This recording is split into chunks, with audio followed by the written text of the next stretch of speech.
Are you ready? Can Crushers. It don't really get no better than this the podcast that you're looking for if you're really heavy into wrestling. Hosted by the Mark. Energy that's so amazing. Gotta keep it entertaining. Rep the Can Crusher Nation. Yeah, you know what's going down in the ring. Lights out when you hit a ding ding. Knock 'em out like boom bada bing. Hold it down, you can crown me the king. Gotta shout out to the Miz and Duke the Dumpster. We choke slamming everybody. Power driving, hit 'em with a face buster. Yeah, this the show you need and it ain't no need for waiting. Mark, hold it down for the Can Crusher Nation. All about wrestling and keep it entertaining. Can Crushers Wrestling Podcast. Time to break 'em, let's go. Yeah. Can Crushers. Yeah. Can Crushers. Let's go. This is Royce ISAAC $, and you are listening to Can Crushers. Of course, I'm doing my Can Crushers, not drinking beer. I mean the exercises. Got to get them triceps swole, baby. Keep listening.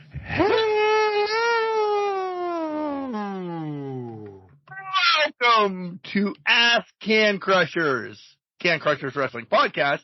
I'm the host, Mark. That's a co-host, Sir Michael Jenks, who is wearing aviators fighting the sun from the depths of hell. Do you know what I feel like I'm doing right now? I feel like I'm in the middle of a solar eclipse, and it's just not going my way right now. Turn around. Every now and then, it's a little bit. It's a total eclipse of the heart over here today. Okay. I was lighting up my monitor so I could actually see. What's going on?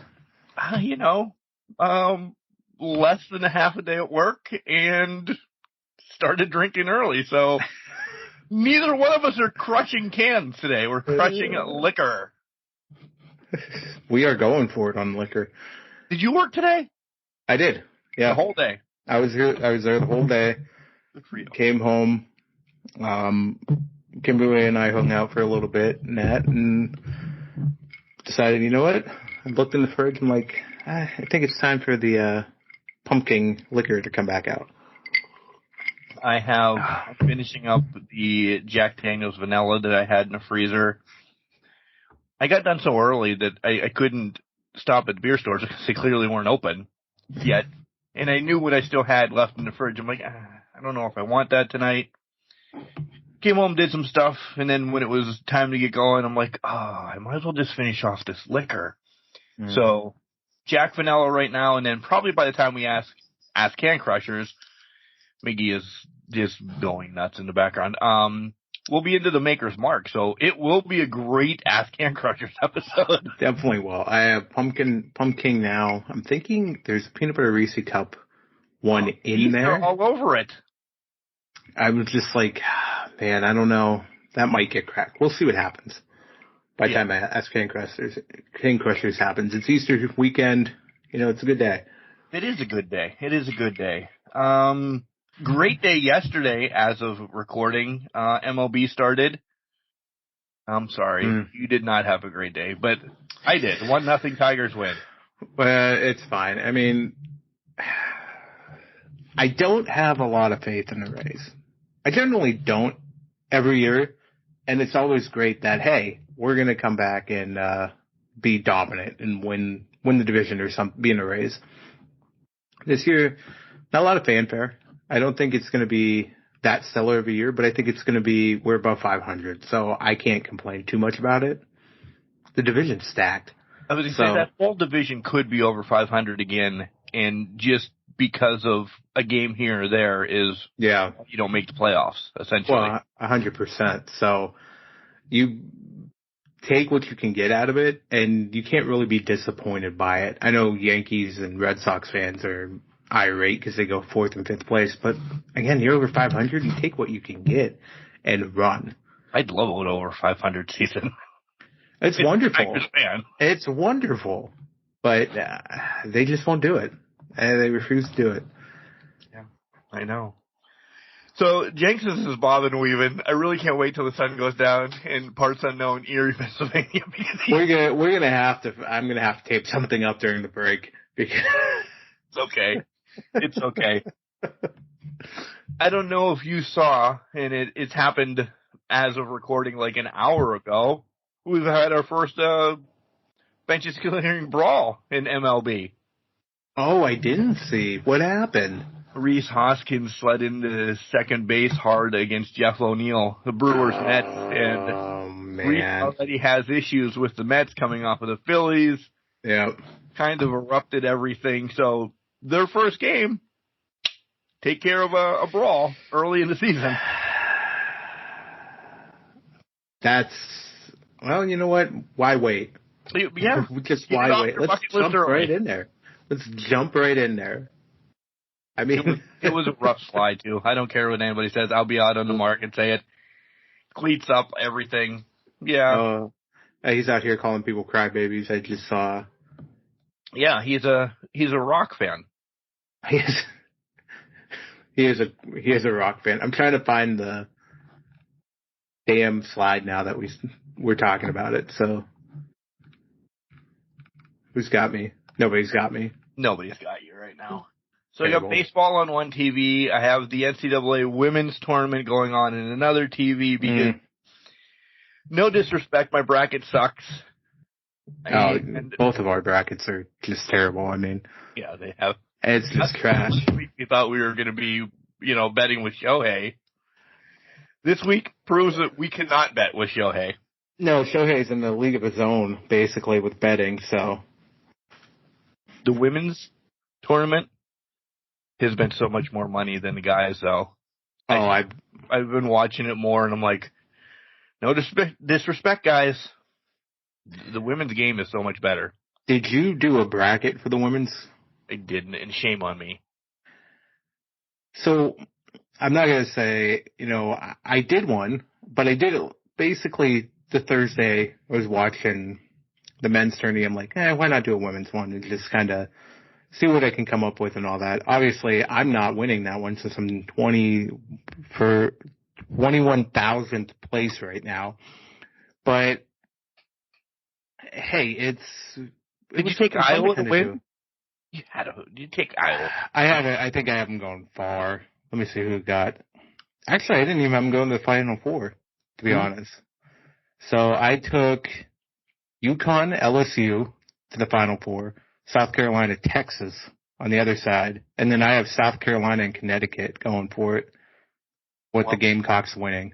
Well, South Carolina's up 51-32 over Indiana right now, so that's going to I knew that was going to happen. But, I wanted to take Caitlin Clark, but they feel so one-dimensional right now. And I feel like LSU has, even though I'm not a fan of their coach whatsoever, Kim Malarkey or whatever the hell her name is. Yeah. I just feel like they're a more complete team at this point. And to me, it was like I could see them going a little bit farther than that. You know what I mean? For Caitlin, a national championship would be great. It really would. But she doesn't need it. She just got offered from, who is it? Was it Jay-Z in the Big Three movement or whatever the hell? $5 million? Ice Cube. Yeah. Ice Cube. All right. And she's already on, like, if she doesn't make the Final Four, she's sliding right into the Olympic stuff. That's made. Yeah. She goes right into the Olympics. Then it'll be even further. She's going to get drafted somewhere. Right. Or to the Big Three. I hate to say it this way. Like, the WNBA is the last thing on our list right now. It really is. I mean, you're going to evaluate the Big Three league just to get the notoriety, whatever money's coming out of that. Olympics are 100% on the radar. You might as well, if you're going to go to WNBA, get in the league with that, play with the women of the league, and then kind of build a rapport there. And then make a mega team. Exactly. Because they're going to be recruiting like shit. Yeah. Recruiting the hell out of that. Although she won't have a pick in where she goes, but I'm sure they're going to be saying, free agency. They're already saying you got to go. Yeah, free agency. Start planting the seeds and go for it. Yeah. I don't have a lot of anything because I've just to spoil this. I think I have, 16 questions from Ask Can Crushers. You have a couple. Mm-hmm. I've dropped the ball because, listen, to add more, you know how long this episode usually lasts, so we want to get to all of them. Yeah. Mine's insignificant anyway. I can bring one around at the drop of a hat when I need one. Right. The two I came up with were very relevant. I think it came up in the conversation, and I'll allude to one right now. If you listen to Chris Van Fleet with Sam Roberts, there was a point in time where Sam said something, and it triggered in me of, what do we think that is? Right. Exactly. Just a hint around it, not really getting the specifics. So I think when we get to that question, that'll be an interesting one to kind of debate. The other one, I will say, I didn't write down the Twitter user. I can't remember his name, but he made a comment in passing. It was joking. And I'm like, no, that would actually be a fire matchup. Okay. So I want to bring that back full circle too, because I think you would enjoy that. I think we'd have a good conversation around that. Well, when we get to, it's in segment 3, by the way, folks, just to let you know, that's when Ask Can Crushers are. But 1 and 2 are going to go quick, because the meat and the potatoes of this is us drinking heavily tonight. Oh, no, I mean answering your question. Clearly answering your questions. I say you lead off with one of yours, and we'll go okay. to the people, and then finish it up with you. Perfect. I like that. I already know which one I'm going to kick off with. Good. So your week and all of that was good? You do anything crazy? The week was all right. It chugged along. It was great at night when I was home with the puppers and Kimberly and that and the love. But during the day, it was just like, Jesus Christ, get me home. Like, it was just one of those things. I didn't mind working. Great Jesus Christ thing too, by the way. I didn't mind working. It just felt long. And I think it's because it was Easter weekend. I had just come off the elongated weekend last week where I had 4 days off. I think it was just like, come on, I already need a break from this, and I don't want to be here right now. These 5-day work weeks are killing me. As soon as I came in, I had 80 emails. I had my boss with a list of things to do, and I'm like, I'm already checked out this week now. I don't want to be here. Like, what are you doing to me? But it's a good complaint to have. I will say that. So it is. It culminated. We're in a good place. We're ready for Easter weekend, that coming up here. I'm ready to finally devour a bunch of Reese eggs, because I haven't been able to do that all Lent, and that I literally bought myself a bag so that I could open them up Easter morning with a hot cup of coffee, take one out, dip it in, eat it. Take another one out, dip it, and eat it. I'm going to be on a sugar crash by about 10 a.m. I was going to say, are you going to have to go get like a diabetes shot or something coming Sunday? I might need one. I got to rebound for the family get together in the afternoon, so we'll see. And I got to make potatoes for this, so we're gonna see how this goes. But it'll be a good day. I'm ready for the sugar intake, and hopefully they'll keep this up, because I felt really good in these 40 days without it. So I'm hoping I can keep it up. Well, at least limit it. That's what I was going to say. Limit it at least. I mean, yeah. I am never one, because I am a candy-holic. I really am. When it's in the house, apparently liquor is what's kicking us in the ass tonight. Strong tonight. Okay. Yeah, I can't give it up. I can give up pop. I can give up this. I can give up. Candy is definitely a downfall, especially with like freeze-dried stuff now, or lemon heads are just. This is horrible to say. It's my crack. It really is. There's a box of lemon heads somewhere. It becomes mine. It doesn't matter. So we don't keep a lot of candy in the house, but when it's in here, it ain't here long, and it's because of me. So I understand. Just to wean it down a little bit, it works. Wean it down and all that. I gave a pop 10 years ago. I think at this point, almost 11 now. I'll have ginger ale when I'm sick, but like outside of that, I don't drink it, because I figured that's something I don't need to be consuming at that point, because when I was younger, I'd put away a 12-pack pretty easily in 2 days, if that. So it was something to kind of get away from that. Candy, I got a little heavy on it lately. So it's like, okay, now take your step back. Let's break it for 40 days, see what we can do. And honestly, I'd probably eat a couple Reese eggs and be like, wow, this is fucking Just shit. too much. This is too much. I can't do this. And then walk away from it. Yeah. So we'll see what happens with it. The only time we normally have slop is tonight. Yeah, when you when you load up that nice little tin cup. Yeah. Well, what's good with you? How was your week? Well, it took a tumble this week. Took a tumble. Yeah. We were doing some stuff at work, and I was kind of cattywampus on something, and I fell into somebody's, call it a pit, but there's like septic system.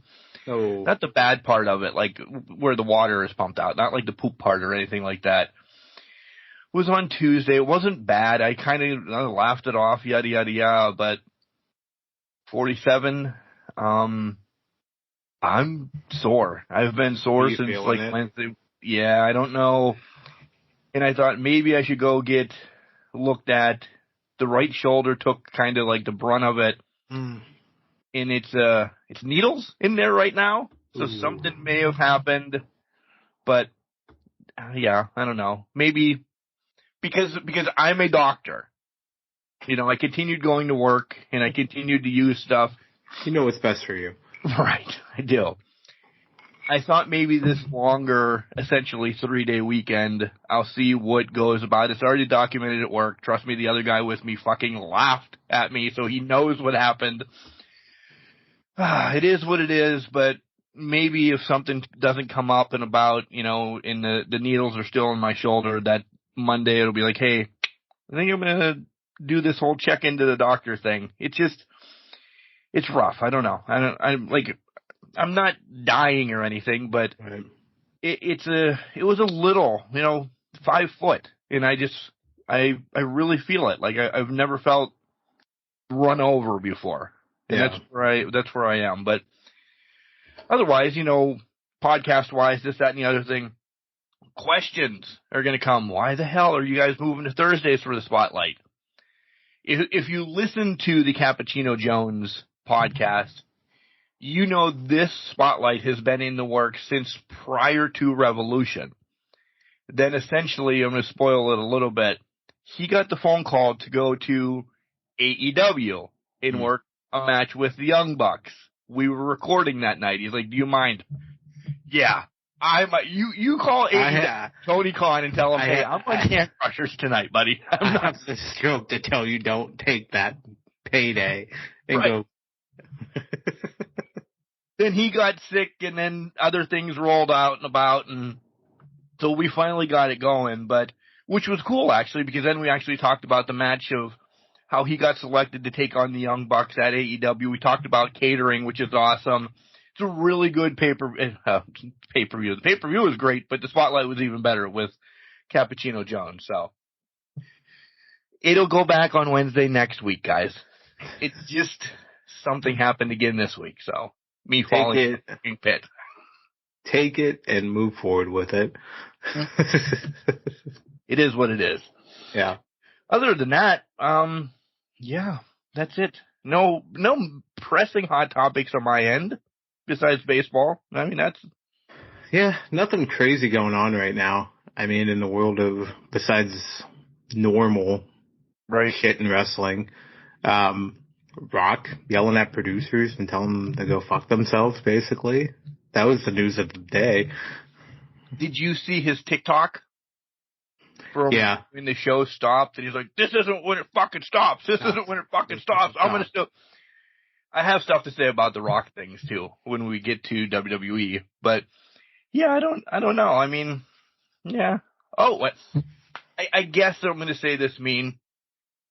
And I don't mean it mean, but, maybe we should have started with it since it's kind of noteworthy. Holy fucking ship and bridges. Oh, my God.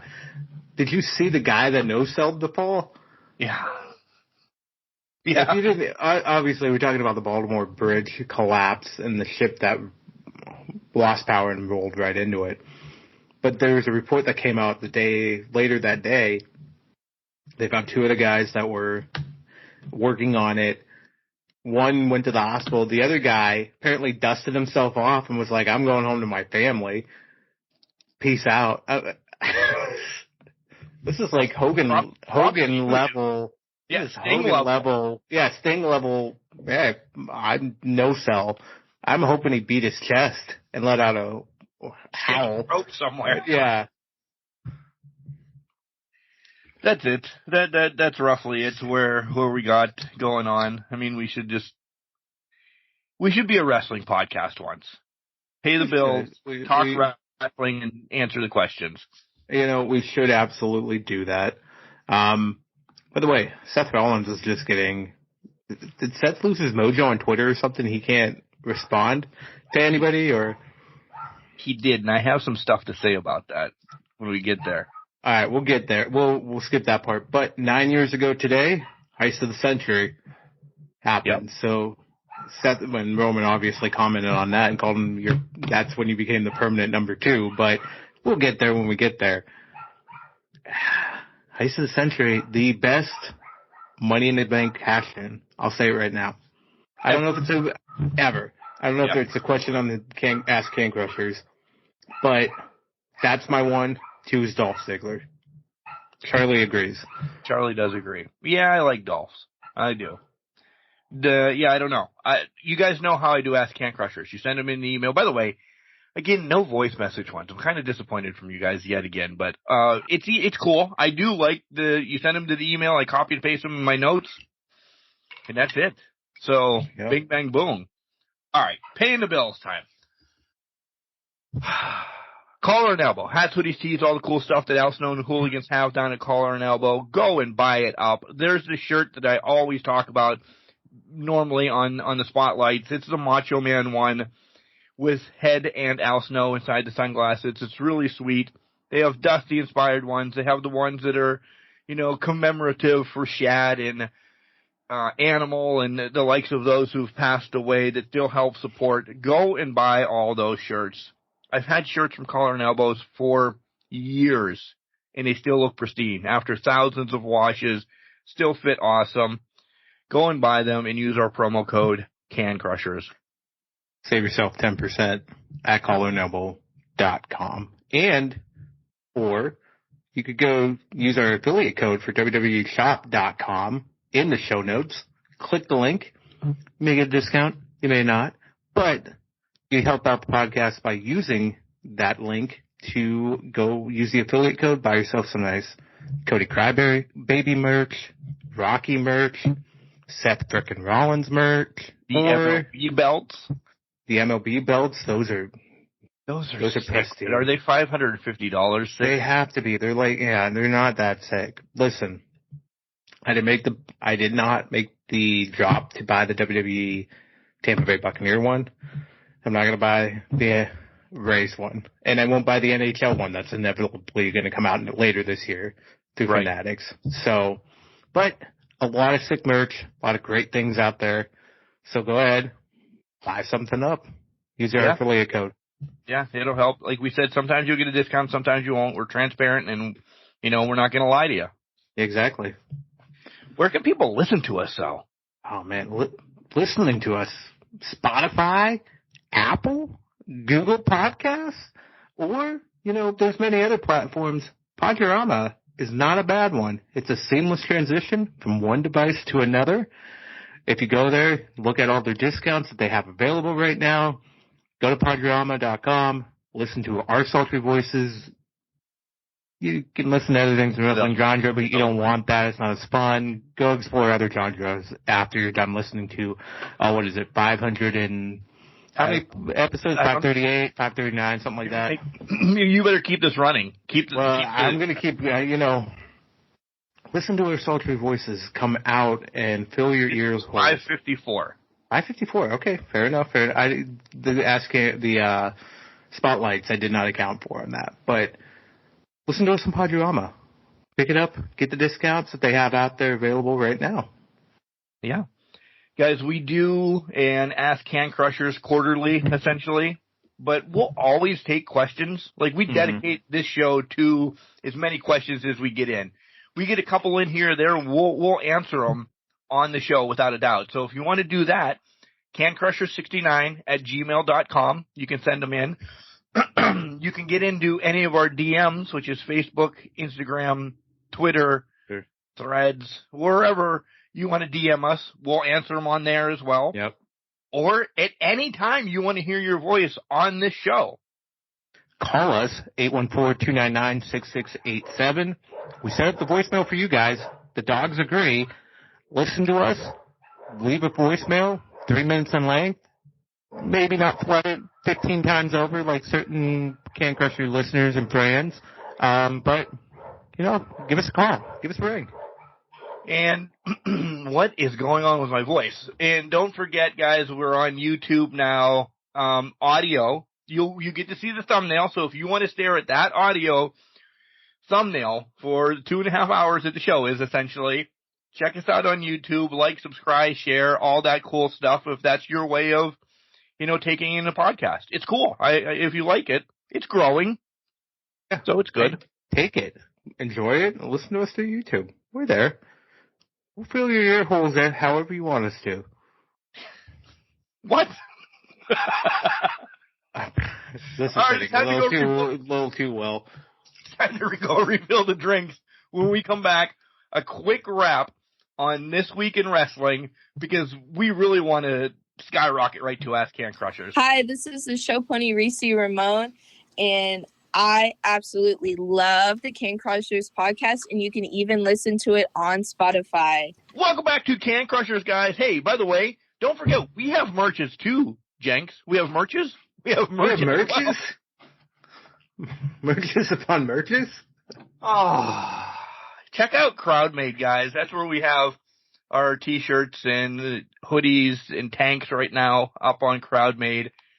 Buy yourself some Can Crusher merch. Show up at a wrestling event, a baseball event, soccer, your son's badminton tournament, wearing Can Crusher stuff. Yeah. Enjoy it. Tank tops, T-shirts, hoodies, long sleeve shirts, youth shirts. Get them out. Get them all. They're all on CrowdMade right now. Look them up. Get them all. Get eccentric colors. Get some green, lime greens in there. Get some blues and reds. Get the green one. So there's a lime green one out there right now. So I know. I want a hunter green one. Oh, you want a hunter, a dark one? Yeah, that's fair. Yeah, I have to make sure we get our samples. We'll talk off air about that. Hey, don't forget that I live off of Dubby now in the morning. When I'm waking up 4 o'clock in the morning, do a little 2-shot of Dubby, throw it in some water in my shaker bottle. I had a little bit of Beach and Peach left. Oh, yeah? So I just dumped it in with the callow cream, kind of just shook it up, making my own type of mango creamsicle going on. How'd that go? Fantastic. Listen, I do, and I know they said on W you can drink a couple a day, it's not going to hurt you or anything, but I'm trying to keep it to one to, get rid of this energy overabundance that I've lived off of in the last probably 10 years. Right. I know the canned ones aren't good, so I'm going to tell you that W, no carbonation, no calories, no, preservatives, anything like that. It doesn't give you the bloat. It doesn't give you the crash. It keeps me going from 4 a.m. to 10. I don't do any other energy drinks at all. And maybe the mixing of flavors, they've suggested that you can take a scoop of Beach and Peach and callow cream, mix it up, you get your own different flavors or anything. And they have a lot of other flavors out there, guys. Testimonial each and every week about it. It works. It really gets me going for the day and everything. I need it right now because I went and refilled my drink and I feel like I just climbed Mount Everest with Darby. But we have a promo code for Darby. You imagine that. Technically, you climbed it before Darby. I did. He's now skateboarding though, so another knock up on me. Well, we don't need to do that young man's thing anymore. No. Were you ever good at skating? This is not a knock. Were you ever good? I tried it once. Never tried again. I don't have balance enough to ride a bike, let alone ride a skateboard. So, one and done on that one. Did you have a skateboard, though? My cousin had a skateboard probably when I was like 7 or 8. So I tried it, fell, and I'm like, I'm good. It's like me going down a sewer. I'm good now. Yeah, I'm good. I felt it. My brother and I had a skateboard before skateboarding was cool. Okay.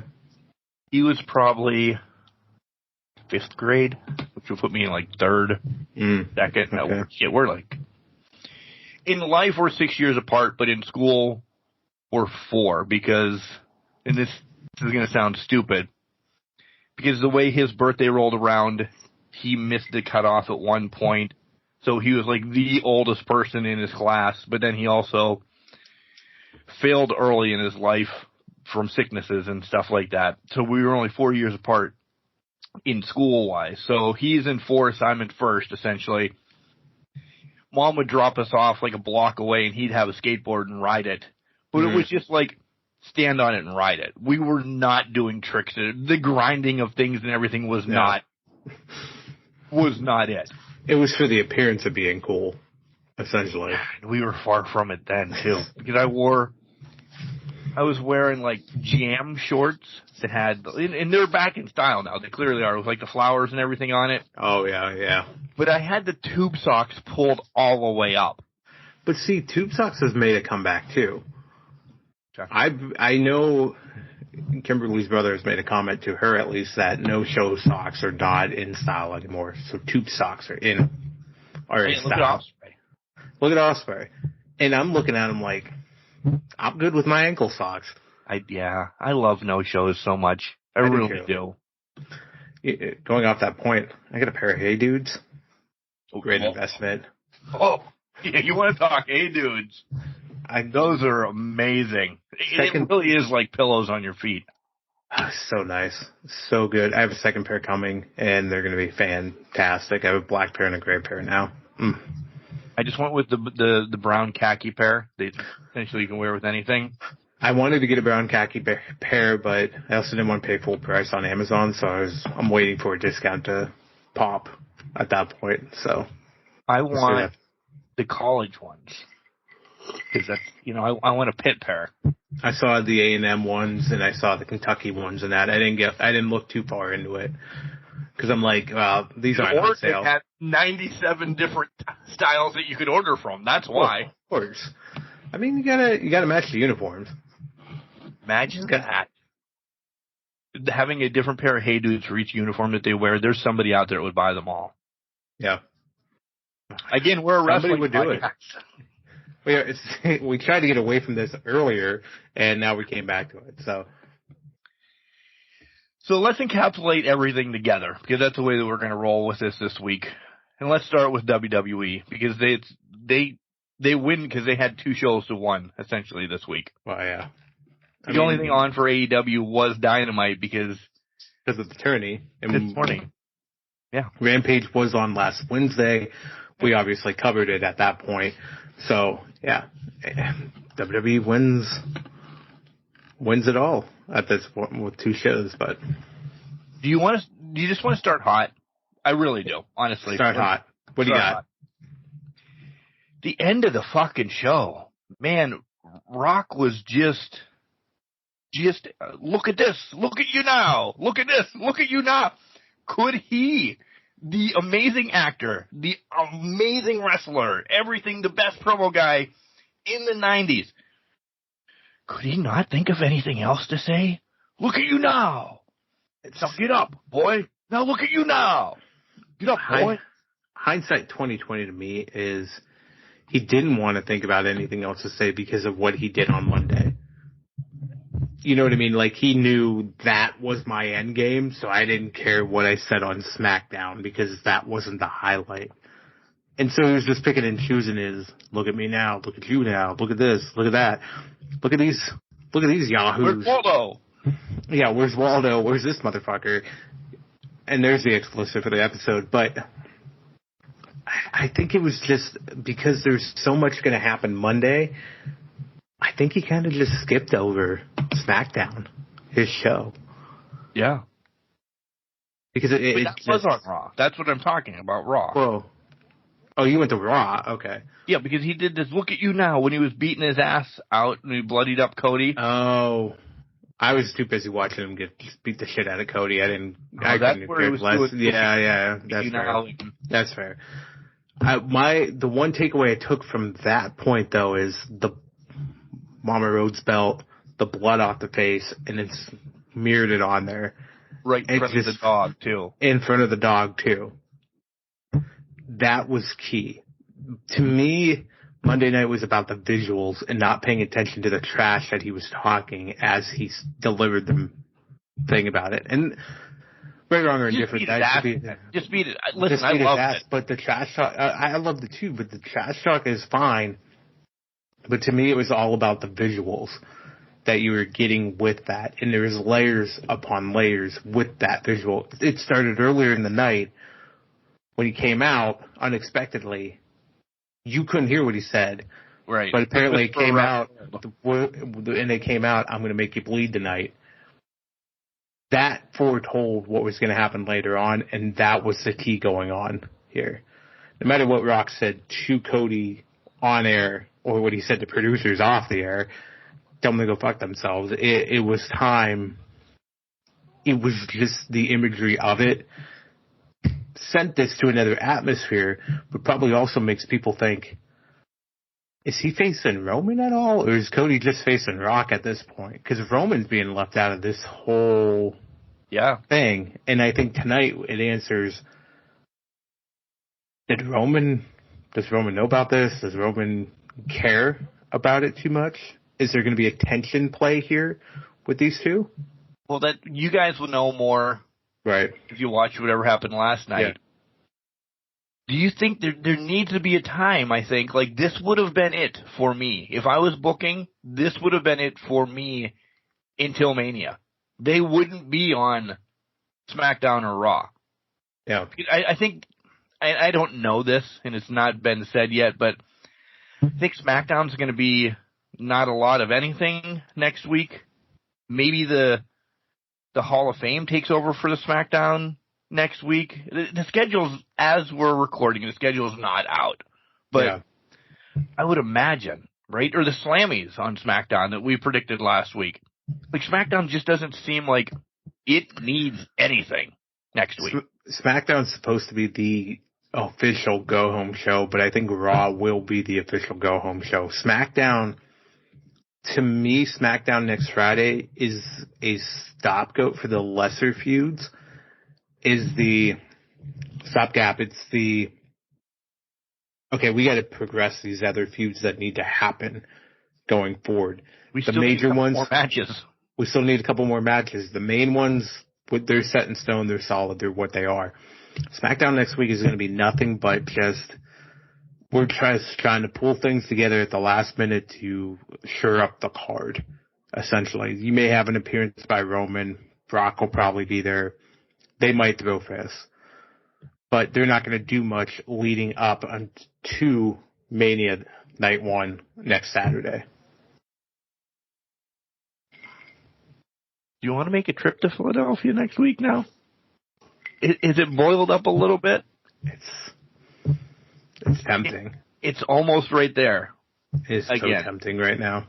But I know that my seat right here in the podcast room is going to be 3 million times better than whatever. It's so much more comfy. Yeah. I know my seat's going to be comfy. My lines aren't going to be bad. Lines aren't going to be bad for the bathroom. We've already started talking snack options here that we don't have to pay $95 and a kidney for. So. But will we have regret in time? Well, I think of course, because they brought Rock in. Obviously you can say, well, I'm missing out on that, so that sucks. But then it's like you go off for some of the theories that are flying around there with the scenery on the trucks were preludes and all that stuff. The Austin Cena were perfectly placed in that shot. Austin Cena come out, fantastic, great, whatever. To me, it'd be a one-off, what they did at WrestleMania 30 type thing. Austin Cena just talk to each other and whatnot. But I don't think there's any regrets. None. Per se. And I don't care. It might be 50 outside right now. It is not going to be 50 next week, probably. 50 outside in Philadelphia. Well, we know obviously I'm the research guy over here, so I've got to look. Snowstorm. I don't know. He's looking it up. I'm looking it up right now. I'm already predicting that there's going to be cloud coverage for the eclipse that is coming through Erie and on the day after WrestleMania night 2. Without a doubt. Joe Morgro, what's it say? Partly cloudy Saturday, 57. Sunny Sunday, 63. Lowest it gets is 38 and 41. So you're in the 40s during WrestleMania. I'll put it that way. You're in the 40s during WrestleMania, so you need to bundle up. Yeah, no, I'm good with that. Next thing I want to bring up, because we kind of talked Bloodline. There's one more I want to talk about, but CM Punk. This was good, but this didn't need to be 25 minutes long. Thank you. Thank you, Bailey. I disagree. Really? I think it needed to be. Here's why. Because I think for what this segment did, it was more about setting up future levels as much as Mania levels. Yeah, the Seth and Drew stuff is fine and fantastic. Punk and Rollins are going to cross paths, I'm guessing, at next year's WrestleMania. The Drew and Punk thing, Drew's been the troll online, but there needed to be a sure-up of they needed to go at each other face-to-face in the ring, chirp at each other, and then Seth had to come out and reestablish his line of dominance, his reign, his world title. I think this played it out perfectly because it's not your general WWE gland candy, oh, hey, I'm back in my hometown, da-da-da-da-da. Here I show up and I always win. This was Punk being kind of punked by two guys that are shooting for him and gunning for him when he is fully healthy. So I think, hopefully SummerSlam. But so I think that did a lot for it, and I think the 25-minute thing was entertaining enough to say, I'll buy that. I'll take that 25 minutes, eat it up every single time. For them going back and forth, Punk getting frustrated and mentioning but not mentioning a certain former chairman of the board versus, what Seth was doing out there trying to chirp at Drew. It was refreshing to me because it's bloodline with Seth. You hear things with Drew, obviously. You've been getting the build up for Drew, but it's never been a significant enough segment for you to forget Seth is still facing the bloodline at WrestleMania. In some form or fashion. You just switched me. I agree.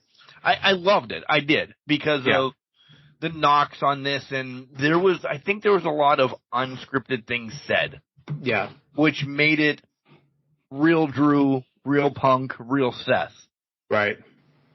Their promos are going back to like when Arn and Telly would always say, they told us the where, when, why, and how. Mm-hmm. Get it over. You put your own damn filler in. Promos are not written anymore. At least for some. I'll put it that way. And all three of these guys do not need a promo written for them. If you can talk and captivate an audience, hold them in the palm of your hand, nobody cares. You're fine. Go do your thing. Do what you do best and cook and talk. If you need to script it, you can script it, but at the end of the day, if you can tell the story for them, we don't need to micromanage you to get across what needs to get across. Let me go one more thing, and then I want you to throw some in there. Yeah. Just proving a point that Shinsuke Nakamura, I don't know who the other guy is, Nakamura, is insignificant right now. Oh, yeah. They could have picked me, you, anybody to be in that match for the 20 minutes or 7 minutes that they were in that match, and everybody just runs out and do it. I think if anything, that hurt Shins again, because he looked pseudo strong, and then what? All right, what happened to him? What's going on? See ya. Yeah. I think from the perspective of WWE, the Seth feud was a test of waters. The Cody was a test of waters, but they weren't getting the feedback they needed for Shin. Because it's a stupid-ass character that he's playing right now. I agree. I get the heel gimmick with playing the Riddler type, not great. The story, the Nightmare, whatever it was called, the Nightmare Before Christmas or Nightmare Before whatever, Raw or some shit like that, whenever that was a great story. But it wasn't enough to it wasn't enough to carry Shin's character forward. Also, just makes me feel more and more that, Shin's, when this contract's going, he's probably going to walk away. I would think. And the man is mid-40s. Uber talented, mid-40s. Go do something else. I'm not saying go to AEW, but go to AEW and just hang out with Okada. Do what you need to do there. Cook some matches with them and be unfiltered. Yeah. Yeah. Go ahead. Take a drink. What did you... Thank you. Yeah. What did you like? And like I said, you can encapsulate everything pretty much. I mean, for me, we'll separate it here. Dom can take a punch. Like the best of them. Yeah, this was a fucking great promo between the two of them. Yeah. Like between Rhea and Becky, Dom just getting in the crossfire of it. This is what this feud needed. Yes, we've had Becky was trying to get over the Nia feud, so they had to put that behind her, and then Rhea had to come out and stand over in that recent weeks. But they needed to progress this to another level. Make this personal, not a well, I'm better than you type thing. This had to get personal. This had to get in deep. Some of the lines they were throwing out, I'm not saying it was as good as the Punk promos with Drew and Seth, but this still built this match into being something worth watching and wanting to watch. We wanted to watch it for the talent. Now We've taken it to the personal level, which is making it even better. There's a story now. There's a hell of a story now. The story was there. Now we're finally massaging it out, lack of better terms, if you will. This is one of those things that the last week before WrestleMania, that's what's going to be the focal point. That's what's going to get us to the final bell and say, could this match be as good as Charlotte Rhea last year? Who knows? But it'll get us to that point in the middle of a book tour, if you will. So, yeah. Middle of a book tour. Doing a cool thing. Mine said it should be here Monday, by the way. Is it going to be here Monday? Nice. Yeah. So, I might maybe sick. Yeah, the sun's good. Sun is out. Visible now. Whew. About time. How about Jade just declaring herself on SmackDown? Wasn't she signed to Raw? Wasn't that a big thing a couple months ago? She signed with Raw. I thought so too, but maybe she didn't sign? I don't know what they just want to change their minds every 10, 15 minutes or so. So I guess Jade can go wherever the hell she wants to. Last night again because she showed up. Right. But again, to your point, I don't know. Do they not feel Raw needs her talents, or was it going to be like, oh, here's Jade. Well, we're moving people on the draft, so does it really make sense for her to even go to Raw if she's not going to be able to start something there? That, yes. And where's Bianca? On SmackDown. We're gonna be force fed a match? I mean, we have a little bit of history from Royal Rumble. Yeah. But were we going to be force-fed a her and, Jade and Bianca match for WrestleMania to be thrown in there? I think that's injustice for both of them. I don't think it's going to be force-fed that match. I think we're going to be force-fed a 6-woman tag match between the rest of Damage Control and Jade, Bianca, Naomi, essentially. Okay. Because that just seems where it's going to go. Yeah. But I do think the potential there is for Bianca and Jade to happen at SummerSlam. Huh. Like, this is the kickoff for let's build us up to get down to that point. What's going on in Cleveland? Yeah, I know. Well, we're really hoping, aren't we? We have a hell of a SummerSlam booked, by the way. For us. I think that's all I have on WWE, essentially, that I wanted to really bring up. Let's see if I got anything else. Chad and Sammy kind of going at it, and Sammy taking the loss to because he wasn't focused. I've read some things this week. Does Chad Gable walk out of WrestleMania as IC champion and not Sammy because he gets into his head and takes his title shot? That would be a heel Chad at that point, would not? I think we're feeding into that anyway, right? And we kind of are, yeah. But how does he get it though? That's the million-dollar question. Right. Yeah, I don't know. Because it's not like Sammy's just going to hand it off. That to figure out. That can only happen on Raw. Yeah, and I think if that was the case, it's been too late to start it.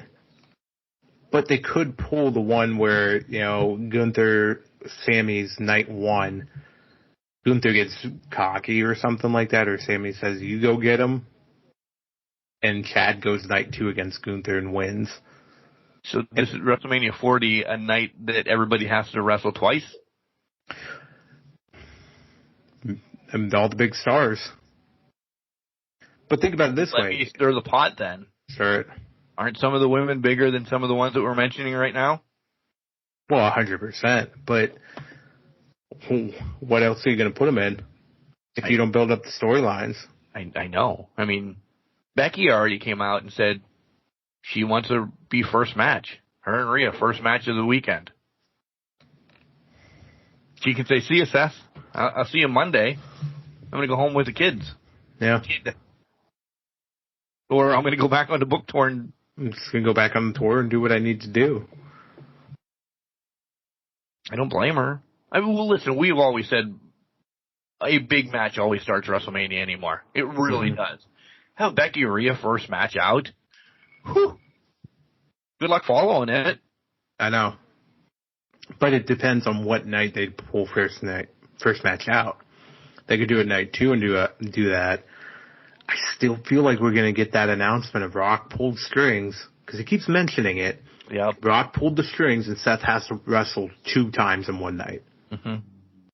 Yeah. That's exactly what I'm getting. I mean, you can't keep mentioning that in your comeuppance for Cody is a bloody pulp next to his tour bus, but the comeuppance for Seth is nothing. Something is still lingering for that. And they could... I could take your title away if it's 2 matches in one night. That's how you take the title away. Yeah. And even then, it could be done... We were talking about the night before, the SmackDown before WrestleMania, not going to really be much more filler and everything. Maybe that's what's going to be the big takeaway from that night is you don't know this, but you're already fighting 2 matches one night. Good luck. Yeah. And the marching orders for Drew is destroy him. Strong possibility. It really is. Yeah. Shift to AEW? Yeah, we can do that. I will not delete this week's Dynamite. No? No. The Ospreay Shibata match was that much for me. It was exactly everything I thought it would be and more. Yeah. Wins Part 3. They got it. It's a rubber match now. They have to do Part 3. is that Forbidden Door. Because something is, we were saying it's going to be Ospreay Danielson. But that's now Ospreay Danielson's dynasty. Right. Because it, All In, All Out, whatever one's in England, Nigel McGuinness says he'll come back to wrestle one more match if it's against somebody. Danielson says, I hope that's me. Why would he say that? Unless they're getting ready to build it up. But that would also be the fitting end for a career because he handpicked his final opponent, right? Like Sting did. There's still opportunity. He said he's not wrestling full time. He'll go part time. So if he's going part time, there's still opportunities to face other people when the time comes. My other thought was, for Danielson, just going off of this, All In would be him and Omega. Your first match in AEW becomes your last match. Colitis surgery. I know. But, like, wishful thinking in my mind, I thought about it. I'm like, your first match and your last match is Kenny Omega. Right. Your first match ended in a draw. This one's obviously not going to end in a draw. But Kenny's not going to be back in time, I don't think, for that to happen. So to your point, that'll be tough. So to your point, Nigel would be the next, I won't say best, but the next option that Danielson probably wanted to have. Yeah. Moving forward to the main event then. Unbelievable swerve in Takeshita. We talked a little bit before we hit recording. Bookended by two great matches. The middle, topsy-turvy at times.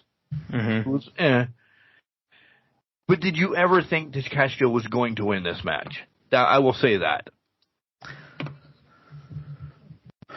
Yeah, I had doubts. And here's why I had doubts. During match or before match? During match. Okay, I can give you during match. Because before match, I was like, they have to do swerve. Right.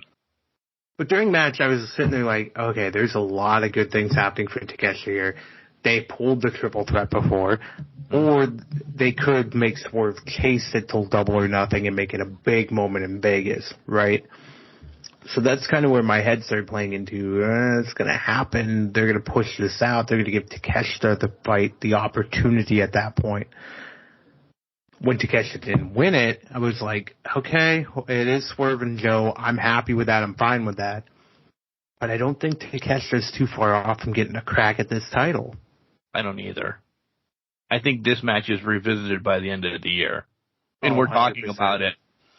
Not that we're not going to talk about it like now in the Crushies or anything. Mm-hmm. There's just so many. Listen, Ospreay's just wrestling. And I hate to say it, like, if you don't think he and somebody are getting a Crushie, you're crazy. And it's probably going to be Danielson. Right.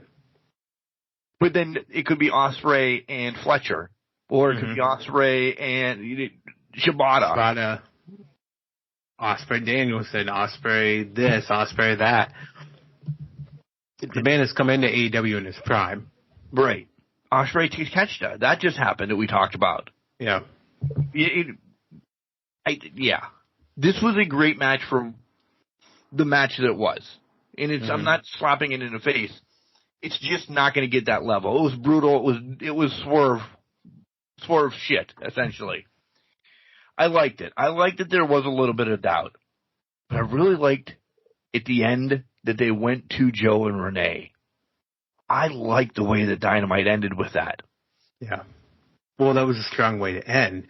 Yeah. Because Joe's basically made quick work of that promo and basically said, he basically just talked and said, all right, we're going for this again. It's going to be the same outcome, same way this goes.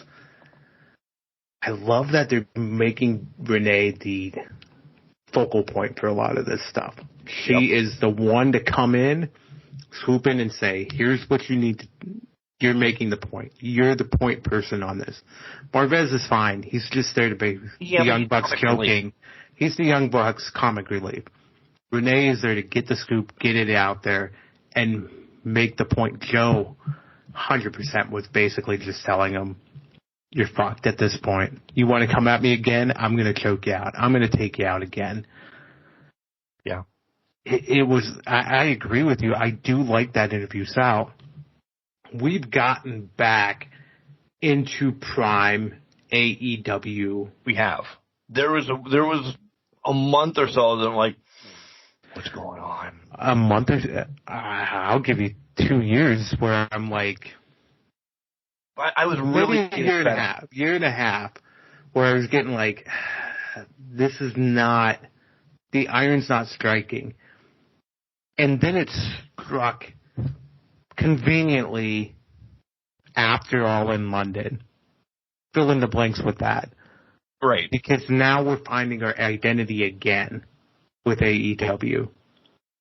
And when we find our identity again, these people reporting on, no, there's nobody here, there's nobody doing this, there's nobody doing that, that'll quickly go away.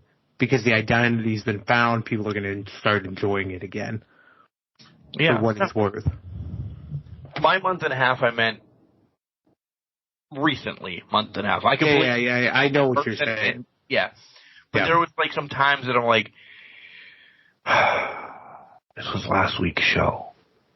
Oh, wait, this was 2 weeks ago show. Like the format was just the same. Just that little bit of ending on Joe being pissed off and saying, I'm going to choke you out was enough to make it change. I'm like, whoa, we've hit a different gear now. Well, those action interviews that Renee was doing, people were walking out to the ring. We're talking to, I think it was that Revolution with Kingston and that. Mm-hmm. Kingston's going out. She's talking to him, making the moment bigger than what it needs to be, than what we thought it would. I shouldn't say needs to be. What we thought it would be just makes it 10 times bigger. That's how we get more ingrained in the storylines and more going into it, more invested in it, if you will. Did you enjoy Mercedes on commentary for the Willow, Anna, Stat, and Sky match? She seemed so disconnected. She was just very general statements. Yeah.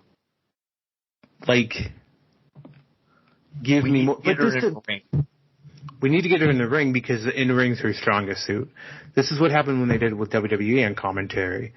It was, when she was on commentary in WWE, it was a lot to get things out of her to kind of make the statement. We talked about WWE opening it up for these guys that know how to talk to just let them cook. In Monet's case, she's not that great on the mic. If she has a script, she can deliver the script, but until that point, she's not that great. Did you, when you watched this match, obviously Willow won the match. Right. First off, were you surprised that they already announced that was the match for Dynasty? Second of all, did you think something's happening between now and Dynasty to change this match? I did. I thought this was going to, before they announced it, and it was lickety split, but I'm like, oh, all right. So next week, Willow beats Julia, and then Willow and Mercedes go with Dynasty, essentially. Yeah. Now that it's a Dynasty, does Willow need to beat Julia? Because I'm pulling for Julia. As much as she doesn't need to beat Julia, because now I don't think Monet needs to be around this title. And we said that last week. Yeah, but I don't think Julia's getting the Dynasty with the title now. You said this a couple weeks ago. The way they set this up, it's a month out. We're not building up Willow and Julia for a month. Right. This has been a rivalry that's been ongoing. Like, I think Mercedes is either taking the title off of Julia or injuring Willow. That's where my head went. There's going to be a tag match at some point of Sky and Julia in Willow and Mercedes. Somehow Willow gets injured in it. And she's like, oh, since I hurt you, you take my match. Still playing the good person. My thought was Willow and Stat would have another tag match. Stat turns on her. We finally separate Stokely and her. That needs to happen. Yeah. That makes it happen. Then it's over. Willow's injured. we already had the street fight, so Willow's now injured. Mercedes steps up and says, I'll take the opportunity. Maybe she has a one-off contenders match, essentially, and walks through and takes the title shot. With like Anna Jay. Yeah. Because if anything, she talked more about Anna Jay in this match than any of the other ones. Did you notice that? She kind of dismissed Stat right off the belt. Yeah. Like, Stat wasn't even on her stratosphere. Anna Jay was her target on commentary. That's the one she was focusing on. That was on the stratosphere. You like didn't that. plan that. I didn't plan that, but it worked out perfectly. Stat wasn't there. It was all about Anna Jay and, like, focusing on her. So she's disrespecting in that regard on the mic as well. Right. So is Anna Jay her first match? When does her first match happen? Is it at Dynasty? I don't know, because I don't know if it's at Dynasty. We're still saying that's a month away. She's not going to wrestle for 2 months. There's no way. She has to wrestle at Dynasty, but at the same time, I also think she's wrestling before Dynasty, or Willow's getting injured and her first match is against Julia at Dynasty. Damn it.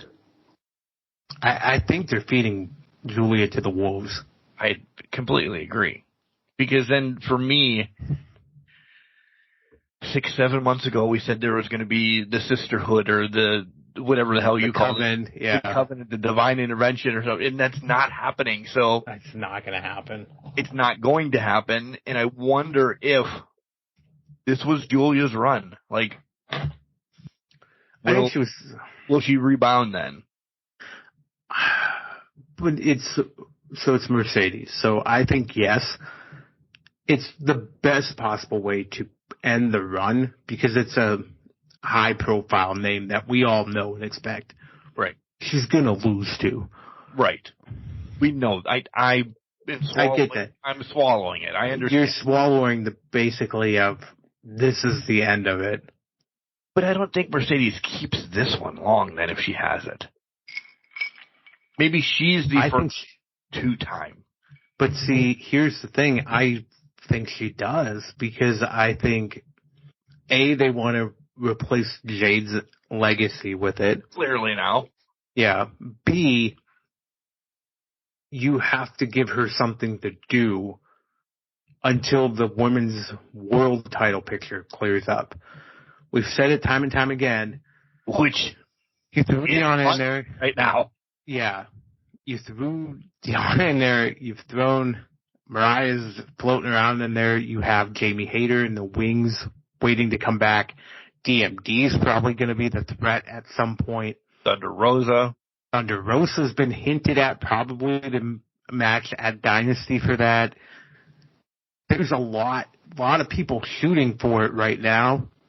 So for me, Mercedes has nothing better to do than the TBS title. It's like Okada with the Continental Classic title. Not the same vein, but at the same time, it's a secondary title that they're just trying to throw out there for them to kind of compete for and keep them more relevant in the product than anything. I get it. My last thing, because listen, the tag team matches, we'll wrap back around to them at some point maybe. They were just what they were. The Undisputed Kingdom are the ROH Tag Team Champions. It's nothing against the fucking best friends, but they're taking losses like my bracket. I'm going to say this. I don't know why we had a wild card. Yeah. For me, the ROH World Tag Team Champions shouldn't have been in this tournament to begin with. Just put the best friends in, put infantry. I'd like the infantry play in here. I do. Winning over House of Black, that kind of gives them a little bit of a run. They tried to be cute with March Madness, and it backfired. It just didn't work. Listen, the Bucks are winning this. The Bucks are going to win versus FTR and FTR Bucks 4. Yeah. There's going to be a fifth FTR Bucks match for the rubber. They need to get the second win. Right, for the rubber. The other thing I wanted to say was I'm glad Hook and Jericho know who each other are. I know you. I know you. I know what you do. I know what you do. I said it was bookended by 2 matches. There was some stuff, and then some stuff just fell flat. I just want Jericho to go away at this point. I will give them $20 to make him go away. 20? I know it's not a lot, but it's what I got. If enough people give $20 for Jericho to go away, they have to listen, right? We start a GoFundMe.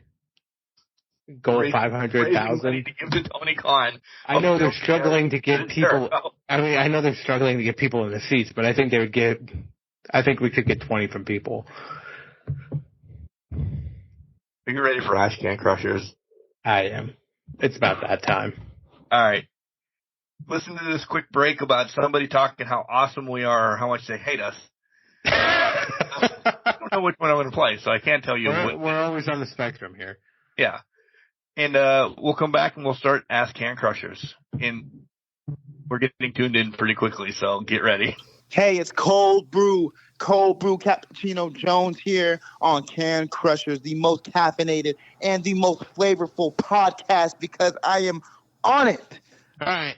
Enough poppin' circumstance. We are back here to Can Crushers Wrestling Podcast. It is now time, while Mark is frozen on my screen looking at me. What? I can hear you, but you're frozen right now, just giving me a disconcerting look. It's time. Oh, you're back now. To ask Can Crushers the hard questions that we should answer so that you know our opinions better and that you want to know. What are your burning questions? What do you want to know from our mouths? I came up with mine. I said early on, but I came up with mine and I have to ask you right now. Because you're going to ask me right now? Okay, yep. Go. And then you can go. Go. Did you see the New Era hats that have all the mascots on them now? I'm talking new. I want every fucking one of them. They are fucking amazing. I don't know if I'm a huge fan of the beige that is the overtone of all of them. Yeah. Clearly, I'm going to order Paws. Right. I hate that stance of him swinging the bat, though. I do. That's probably my least favorite one, but it's mine. It's my Tigers hat. I love Cubby. I love Wally from the Red Sox. I love Southpaw. Like, I love every character. And they're $50 a piece, essentially. They have $47.99, which is just fucking ridiculous. I want them all, though. I really do. To that point, the khaki, the beige ones, not my jam. I will say that. They're going to be dirty before I get them out of the box. 100%. That's just the way I live. And I'm not saying I'm a big guy from the peanuts or anything like, but I think it's 100% how people live in general. I mean, wear hats. It's giving me the khaki older generation wearing hats, right? Type thing. That, are you going to really sell khaki hats? Put them black. Yeah, well, black would be fine. Put it on the secondary color. Well, I guess you can't for Detroit because Paws is orange. So put it on your main one. Make it a blue hat. Paws will stand out because he's an orange tiger. Mm-hmm. And I'm referencing that. I understand maybe some of the khaki does work, like Lucille for the Giants. Yeah. I think that's actually the best looking one out there because the Giants are that cream color. It hits. It could be a red hat for the Cubs. It could be a blue hat for the Cubs. It could be a green hat. I mean, not that they have green, but I think it should be more focused on some of their colors. And they're not even, listen, because we're marketing 101 now again, they're not hitting the right demographics with the fucking tan beige hats. They're hitting their older demographics.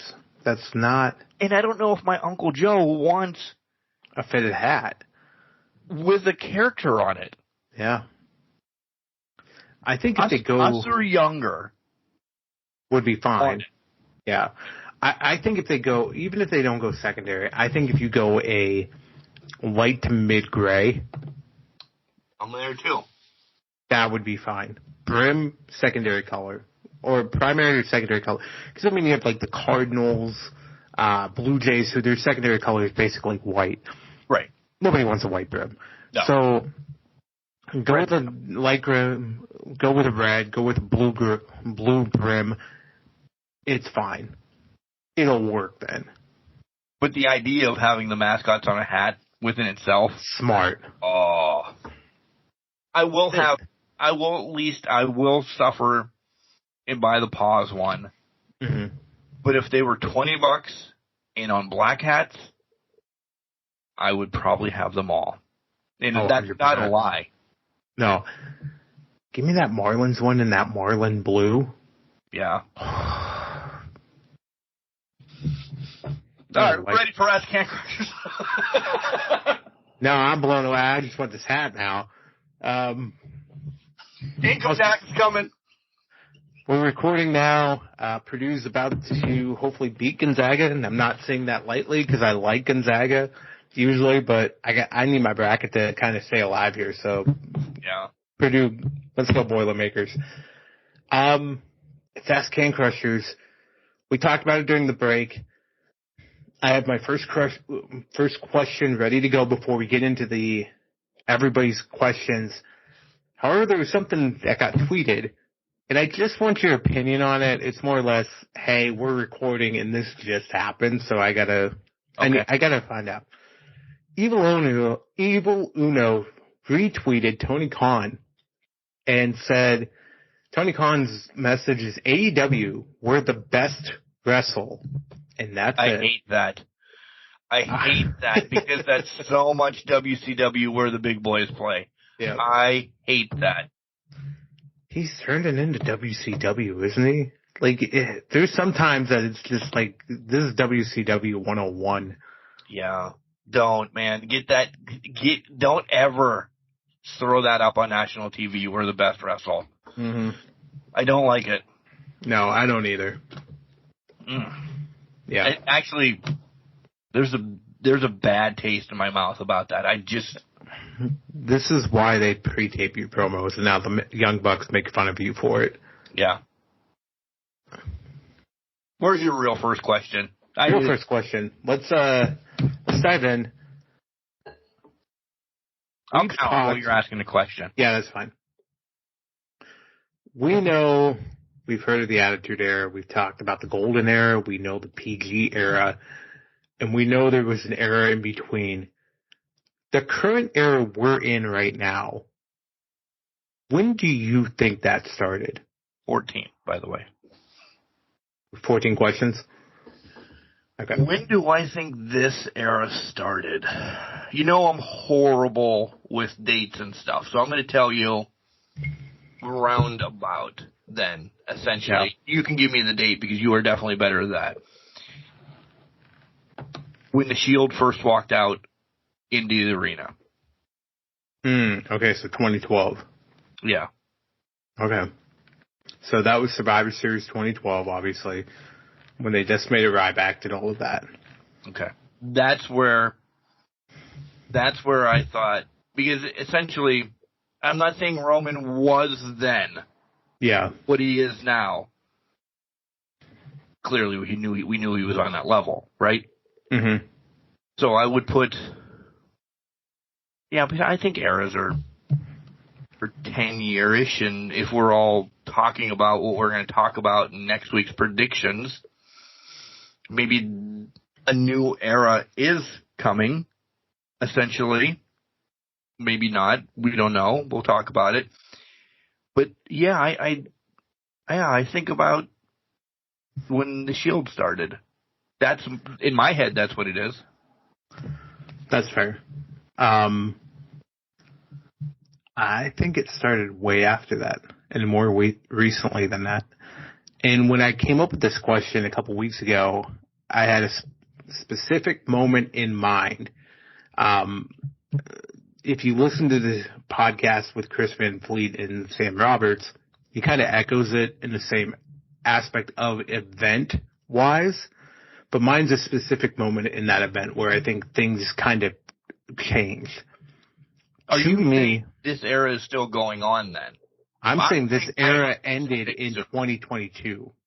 Oh, so you're saying, okay.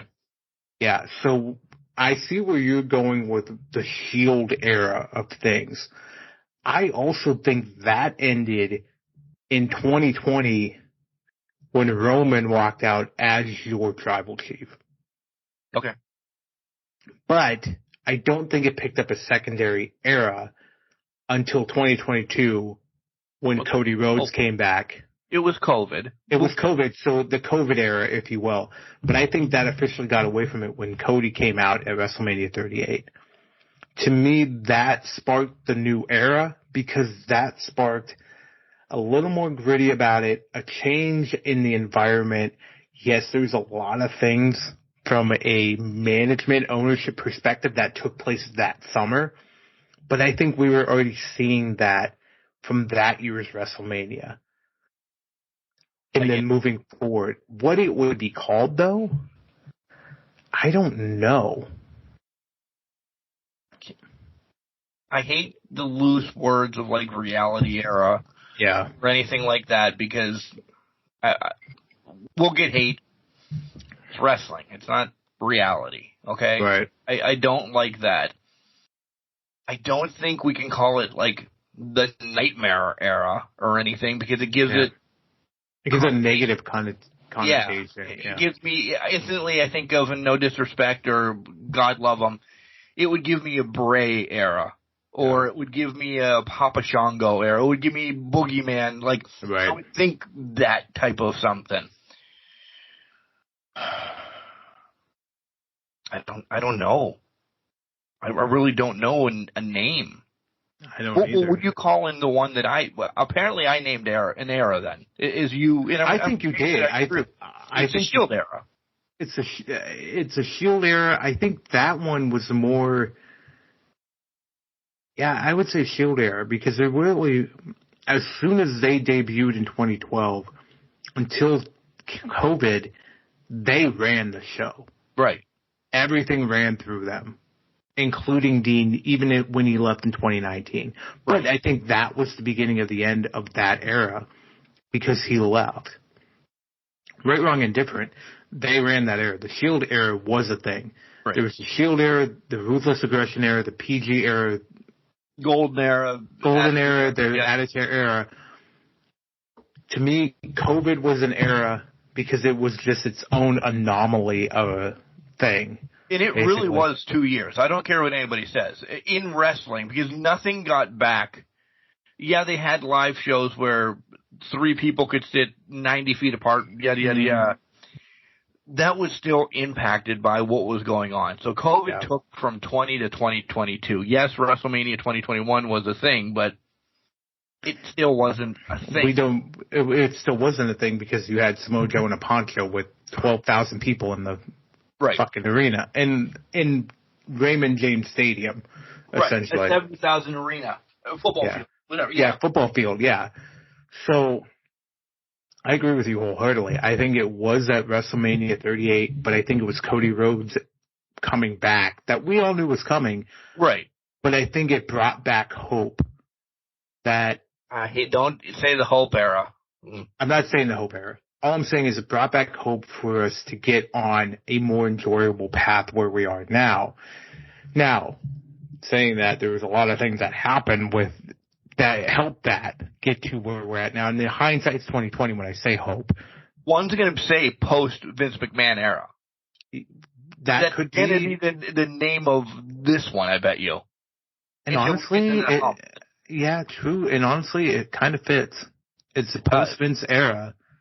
Or the transition era where we're moving from Vince to an actual something new and exciting, something we can sink our teeth in.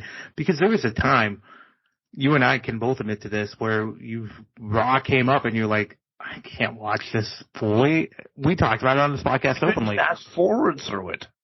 We couldn't fast forward through it. We were playing video games during it, even during pay-per-views and that. It's finally got to a point where it's, okay, we have to watch every week. We have to see what happens every week. No matter what. I don't want get ready. Anybody that listens, I love you all. I don't know if I want anybody over for WrestleMania this year. That's how excited I am. Then Because you want to lose your mind. Yeah. Yeah. I don't want to have, hey man, because they're not as engulfed as me and you would be. We can have our text and everything, and our text can come wherever. Right. But when I have people over, they're casual wrestling fans, and the Tigers will be brought up, or the Buffalo Bills will be brought up, or the something that me and Kelly drank last 20 years ago would be brought up. And I lose that then. And I'm like, man, I don't want to do it to this WrestleMania. Because I think you're more right than I am on this question. And it's not a slap or anything. No. I think you're more right that there is a change. And it really does happen at WrestleMania this year. Like, this is not a hard line. The eras are always... It's more of a line. Yeah. But there is maybe it's, instead of a 90-degree line, it's 85% compared to... And, it's a hard line, but there's going to be things lingering over, right? To your point, yeah. I mean, it's going to be 95% we're transitioning. If it happens the way we think it's going to happen, Cody wins. That's not a spoiler. Picks next week. Cody wins this. I think it's 100% we're moved. That was the transition era from one era to the next. If he doesn't win, I still think it's a solid line in the sand because it's making it the point. It's still the end of the transition era because it's making it say the hard times is still coming. He's still got to fight through hard times. There's still so much adversity against him to get there, but it's not the same as it was before. Yeah. Great question. Yeah. That's the way that we're going to start off. Woo-hoo! Oh, what was Charlie? Was that Charlie going, yeah? Yeah, Charlie was all about it. I know WrestleMania is next week. By the way, we're into fan questions now. I know WrestleMania is next week, but can you predict where Cody and Drew will go after that? Who goes to what show? At this point, does brand split matter? Keep up the great work, Luke. First and foremost, I love that everybody says hi to us in messages, and they say that we're doing so. They stroke our ego each and every Ask Can Crushers. We love it. That's why we do it every quarter, really. It's just we gotta get our confidence back. Right. By the way, my wife, when she left today, she's like, "Are you doing Ask Crushies?" What the fuck are you talking about, Kelly? I'm like, the Crushies aren't until December. Where the fans send in stuff. I'm like, Ask Can Crushers? It's whatever. I'm leaving. Listen, it's only been 5 years. I mean, it's only been 20 with her. Come on, now. Where's Cody go? Where's Drew go? Clearly, Luke is giving the title to Drew. Does the brand split matter? There's a lot to unpack in this. There's a ton to unpack in this, and I think you have to look deeply at what we suspect is going to be the deals that are coming out of this year. What show's going to what brand? We know Netflix is taking her on 2025. I do see that breaking down that way. Drew's primed to be more of a vocal troll with Netflix, who will allow for more colorful language going forward. And I think we're seeing that with the Rock stuff. Cody, I think, is more of your Mr. America, Captain America. He's your face Captain America type run here. That USA. fits beneficially on USA. Yeah. Yeah. It fits perfectly for network television, or for just television in general, cable television at that point. I echo that 100%. Brand split, I don't think there's been really a brand split for years now. They continue to say it, but if you're a main eventer, you cross the line each and every week. Look at the Bloodline storyline. And if you're not, it's maybe your easier access to get to the show than somebody that's home in California when the show's in Toledo. Mm-hmm. You just say Otis. Nothing against Otis, but he just popped in my head. you're working Raw and SmackDown this week because we're in Nebraska and Ohio. We don't need to bring in Bob Smith. Or A+ talent. Yeah, whatever. I think the brand split is just in people's heads anymore. Yeah. Essentially. I don't know. I think, to your point, it's been ingrained in people's heads since 2002 when they did it originally. And it did well back then, but I think people have become so indoctrinated by it and thinking, oh, this is going to be a true separation, and they're not going to split it. It's going to be a split for sure. I just don't think it is there anymore. I think there's too much money to be made to move certain players to both shows. And I think that's going to be, now Netflix may prove us wrong and say, we don't need it, but I think at the same time, they're going to want that draw. They're going to want that, we need to stream X amount, make sure they're coming. Make sure they're coming. They have 3-hour commercial free. They have to fill it somehow. In 3 hours, there's an hour worth of commercials. Yeah. Roundabout, right? Yep. That's more writing that, and I know WWE will do the same thing that Peacock does. They'll have their own in-studio one. Yeah. Yeah. Hey, don't forget, Backlash is coming up. King of the Ring. I wish King of the Ring, but whatever. Don't get pushy. Yeah, they'll be putting their own in-ad things. R-Truth will be eating Doritos and stuff like that. Those will still be commercials in the show, but Netflix won't be saying, hey, go buy Viagra or anything like that. Right. Maybe Snickers. But without a doubt, Snickers. Luke? I was going to ask a question off that, but Luke, great question. I cannot remember my question out, but there was one that was going to spin off of that for the Netflix, but we'll let it go. Okay. Hey guys, always loving the show. See, I'm also turning into a dick when I read these because some people forget punctuation. Hey guys, always loving the show. Thanks for the laughs and keeping wrestling light. My question goes hand in hand with all the signings from AEW lately. Okay. Who are the few worst signings Tony had? Well, it goes hand in hand, I guess. Oh, by the way, this is from Parker from New Jersey. Thanks, Parker. I would imagine he's saying Okada and Mercedes. Yeah. Those are big and they are noteworthy. Right. We've answered this kind of before. And one is left and went back to WWE. Went back home. Yeah. Yeah. Andrade. I'll throw out three and if you want to chime in. Andrade, Rusev, or Miro, and Keith Lee are my three that they got as soon as they were released, and I don't think knew what the hell to do with them. Agreed on all three. I'm going to throw one more out there, and I alluded to it actually last time when we were talking, last segment. I think CM Punk was the worst signing AEW has ever done in their history. And here's why. It was great fanfare.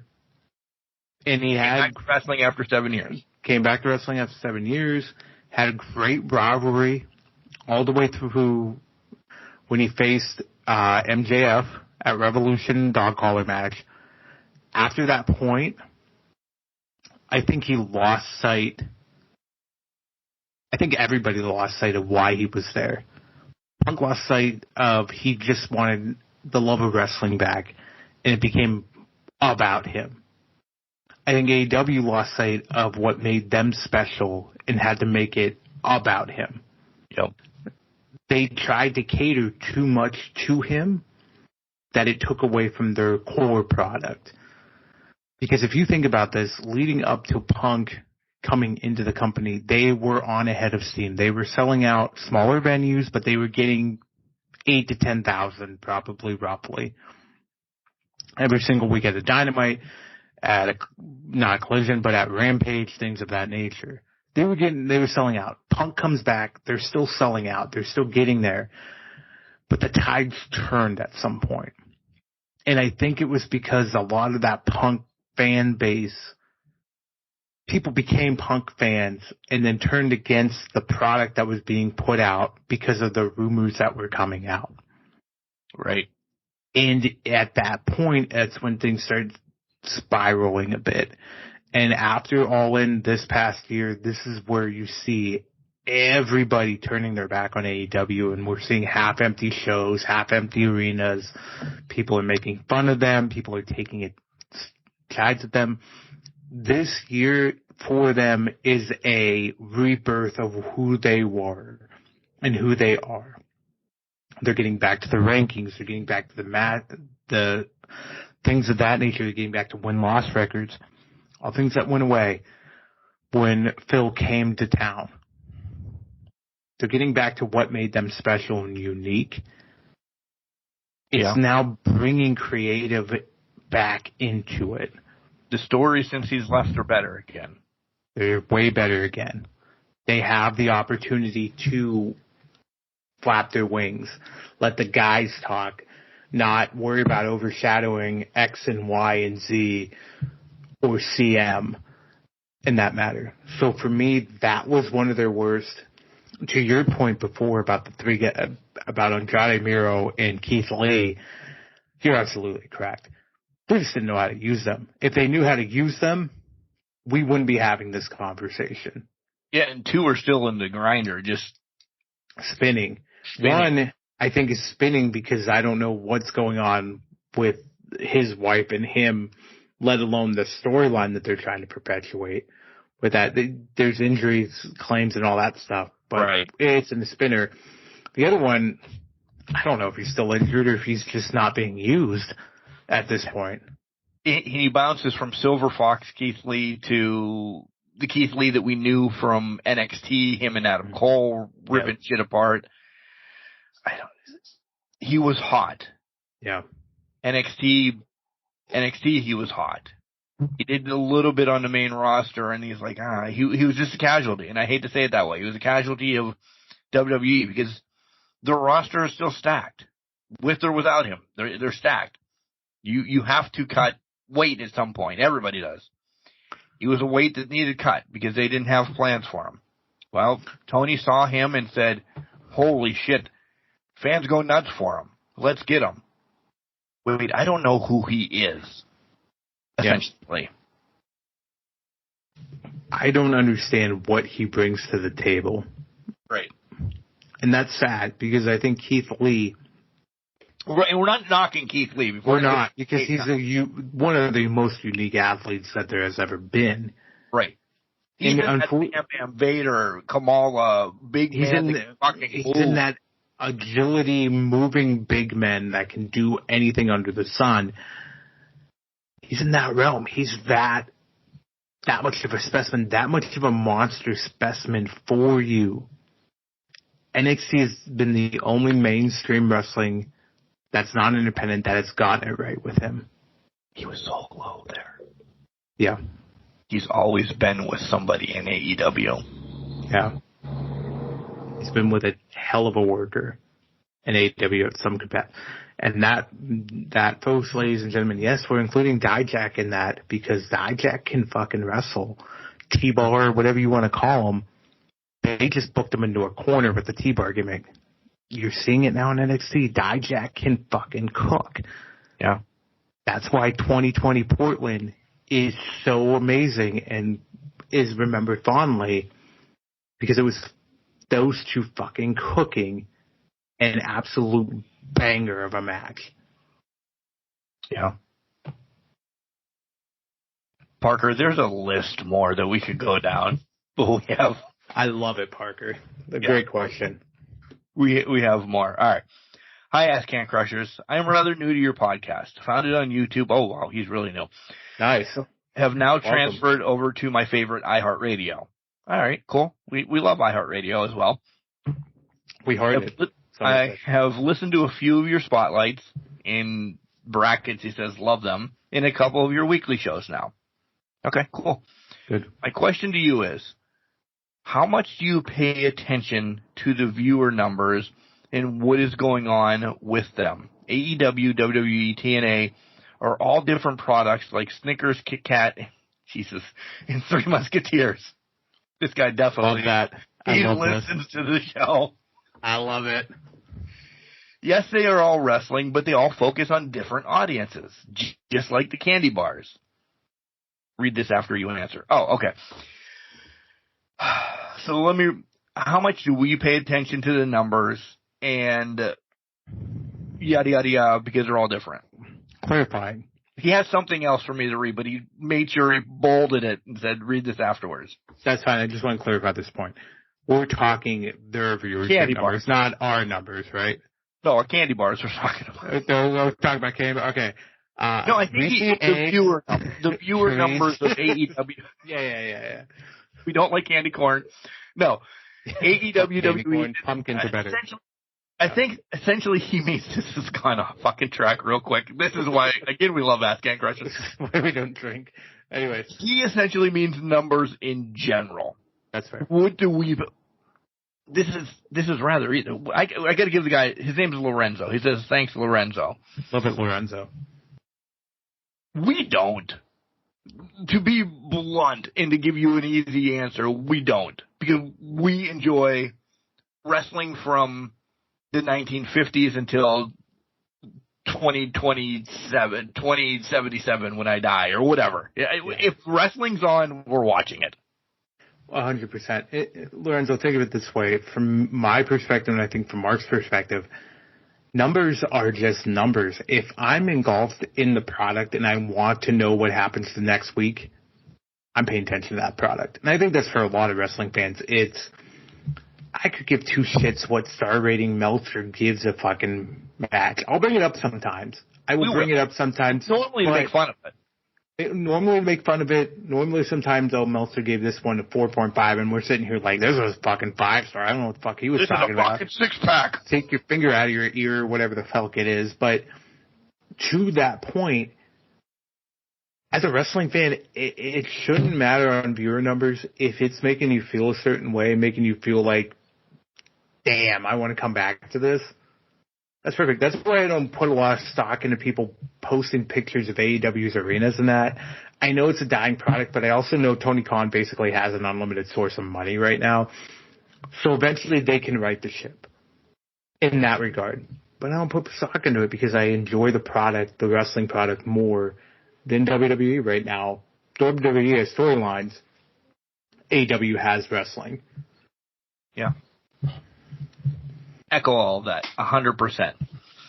Numbers for me, listen, there's so much out there right now. Bailey hates them.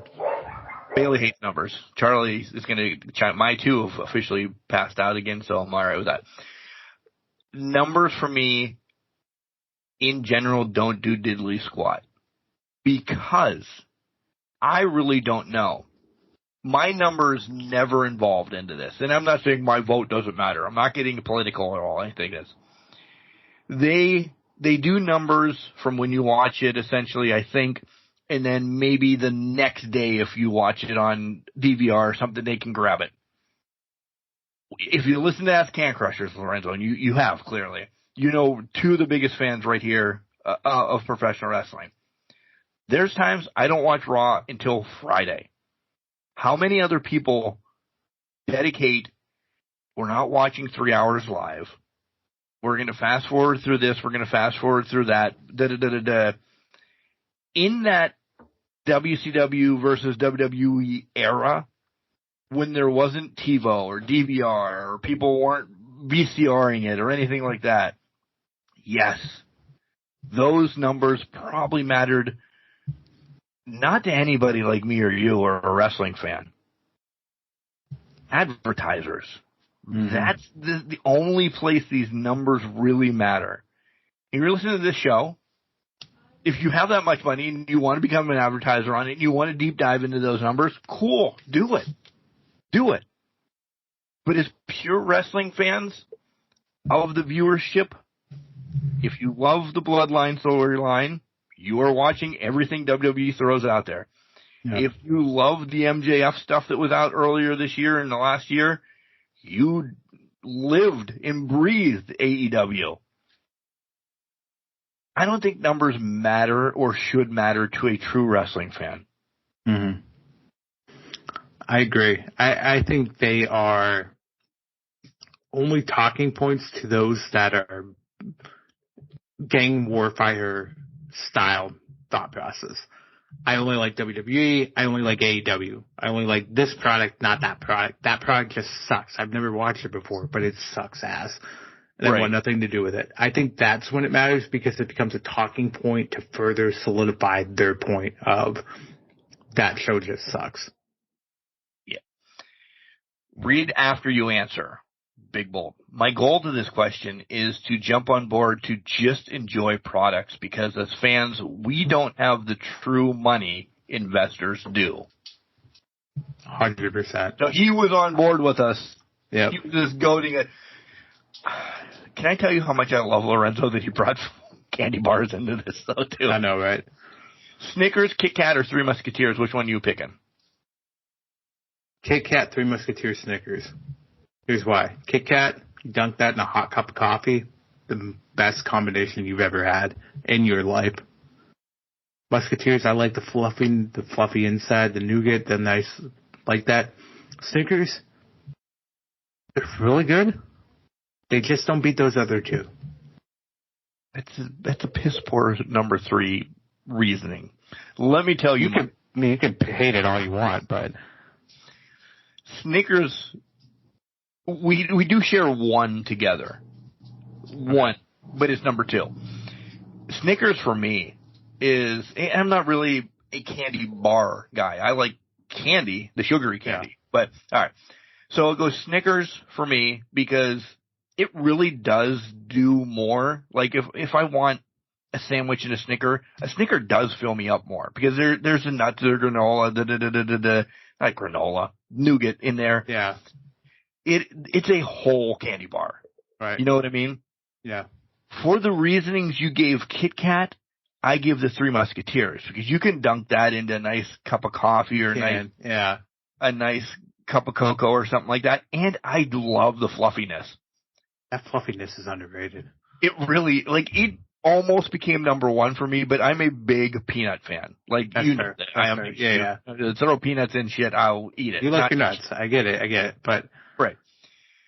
I've always hated Kit Kat. Really? It's a stupid fucking design for a candy bar.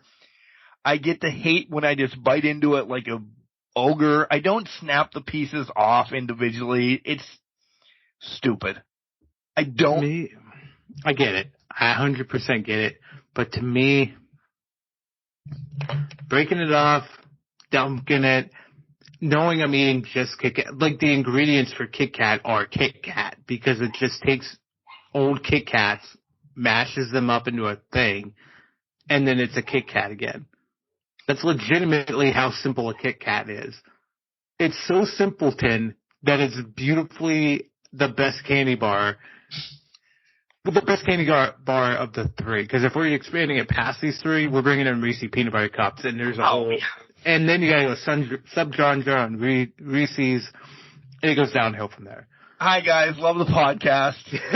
Sure you've answered this before, but as a new listener, I want to hear some of your thoughts.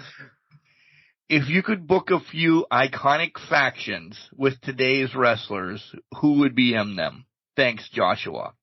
We have. I think we've answered this several times, but each time it comes up different because there's new players, essentially. Yeah. Do you want to do, how about I do one, you do one? Yeah, you do one first, because I'm trying to put together, I have one. I have a faction, but I'm trying to assemble the members. I don't want to steal your faction. Tell me which one you have. I'm looking at the 4 Horsemen right now. That's clear. Well, then I will do DX. Oh, okay. That'll be, okay. All right.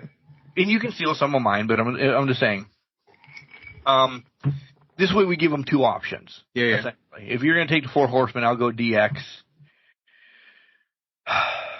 All right. So for DX, right now, DX. And I don't think I would have thrown them in DX 2 years ago. Austin Theory and Waller. They are the New Age Outlaws. Okay? All right. I think if you let them cook, they could be bigger. They're dickheads. But I think they could get that push of really being dicks. And the Outlaws weren't as much as like 6 or Triple H. I'm going to give 5, by the way, since there's the 5. Well, there's the 5 main members you associate, yeah. Yeah. So I would take Theory and Waller as the New Age Outlaws. Okay. For 6, X-Pac, whatever the hell you want to call him, Sammy Guevara. Because you know the man crush I have. Yeah. And he's been shit on so much recently that I think when he does come back after the suspension or anything, I think we're going to get an uber cocky one that's like crazy. And he just fits, like he could be Sean Waltman. He could just be thrusting his nuts in your face, being a complete asshole, and people would love him. Yeah. The leaders of it actually are what really have me kind of like, I don't know.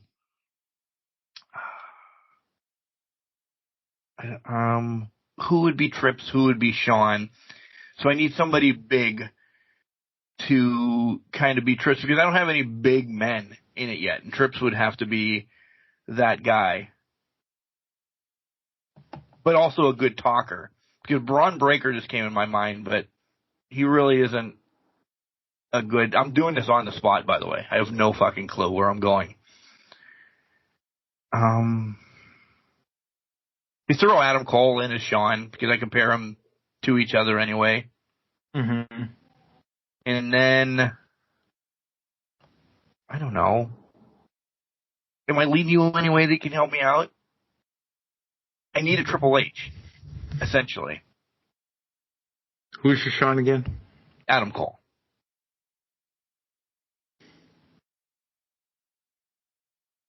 Yeah, see? See, that's difficult because for me, my mind would try to go down Adam Cole's associates. Right, and when I think none of them are Triple H level. No. I need somebody bigger than Adam Cole. Which is, now wait a minute. That's subjective. I think Triple H was the leader at first. I'm going at when it first came out. Let's back this up. When it was just those two, or when it was the 4 after Sean left as the leader? I've always had Triple H as the leader of DX. Really? You should see the looks that I'm getting right now, by the way. Really? This is completely throwing me. I'm trying to figure out my last member of the Horsemen that I'm trying to fill out. And I got to go off of this. Why Triple H as the leader? I don't know. I was young and dumb, and because it was him and China. So, like, him and China had, like, the presence, essentially. Then this is a whole fucking other question. Who sent us this? This is why I don't pay attention. Joshua. This is why we don't do some of these sometimes. I'm joking. I don't know. I love this question, Joshua. I do too. Because you're backing me into a corner. I don't know. I don't mean to back you into a corner, but I like this because it's challenging my perception of what I thought DX was. Because for me, it was Shawn Michaels' way of getting over, but he was using Triple H to do that, and it elevated Triple H. Obviously, that's the more straightforward layers aspect of it. But by you saying Triple H was the leader, Shawn just happened to be there type thing, I just want to know, to me, that's more... Shawn did with Diesel and stuff. Right off of Brett. Shawn was over. Well, that's what I thought made him the leader, because he was already over and Triple H was that up-and-comer, but it could be from the era I'm looking at it from. Because when I grew up I grew up in the Attitude Era. That was when I was under 10. But when I look at it from 2000 to 2005, Evolution sticks out as Triple H is the main man. Right. Rick's the guy that had done it before. Randy and Batista were they needed to be elevated by this, so they were not at that echelon until they surpassed the leader type thing. I get it. That's why it's intriguing to me. I don't disagree with you, but I'm just intrigued by it because that's something I've never heard before, is that Trips is the leader because of China's association with him, and then Sean just happened to be there, basically. And then they grab the other three. Right. Rude and whatnot. And I don't know if I can give you a Triple H right now. I can give you 4 of the 5. Okay, Adam so Cole, recap this. Adam Cole is Shawn Michaels. The New Age Outlaws are Austin Theory and Grayson Waller. And then Sammy Guevara is going to be X-Pac. And if you wanted China to get me off of the realm a little bit,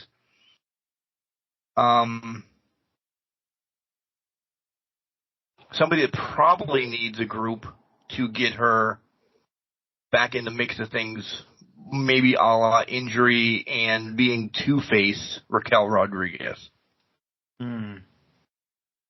She needs to turn anyway. So she does need to turn, so that does make a lot of sense with that. But I don't know if I can give you a Trips. Braun Breaker's sticking in my mind, but he just literally debuted. Yeah, and he doesn't speak as well as Trips ever did. And that's just diner math. Give me your 4 horses, because we have a lot more. Okay. I can give you 3 of the 4. See? Because I can't figure out. So here's where I can't figure out. I can't figure out the rotating member of the 4. That one guy that kind of stuck out. That was like, could be a Barry Windham, could be a Tully Blanchard, could be Sting, could be Lex Luger, could be this guy, that guy, or another guy. I can give you 3 right off the bat that I think the modern era has, and they're already in a group together. MJF is your Ric Flair, and FTR is your tag team, because they play the Tully Arn card. They also play the Arn and Ole card at that essential, because they're both basically brothers at this point in that tag team. So I think that's I also think this is like the easiest kind of scapegoat type of answer going on here. But I can't figure out who your 4. You got it? Because I can't figure out the 4. Because anybody that was the 4, have it be Luger or Wyndham or somebody like that, needed the Horseman. Yeah. As much as I said this guy needs to get out of factions and associations, da-da-da-da-da. Oh, I know where you're going with this. Wardlow. Yeah. So he's instantly linked back to MJF then, which people are like, oh, Mark, but... Well, it's the Pinnacle 2.0 without... Yeah. But to that point, my other thought process was, well, maybe I don't go... I didn't think of Wardlow. But do I go muscles and more of a Western gimmick in the sense of what Barry brought to the forefront? I kind of went Big Bill for a little bit here. A little bit outside the box. That was toying with that. Wasn't fully there yet. I like Wardlow, but I think Big Bill would fit that pretty well in that 4th horseman kind of mentality. I wouldn't mind that. I would. That was Joshua. Thank you. Real quick, thank you, Joshua. I like that question. I think we have to do this. 3 members of the NWO right now. And this is a group effort. This is between you and I. Yeah. But I think these are people that are legendary status. I agree, because I think the easy like for Hogan is Cena. Right. I think that has to be that. So who's your haul on Nash though? See, they were kind of rolled in as a tag team, but they were friends. We take it that way because I want to throw Randy Orton in this. Okay, well, yeah, that would turn things on its head. Orton, Cena, bitter rivals. Right. So, okay. Now we need somebody to essentially pair with Orton to get him there, because they were at least friends. All right, so we're having all of these guys go to take over TNA. All right? Let's just say that. Yeah. We're not going to pull anybody from TNA. No disrespect to TNA.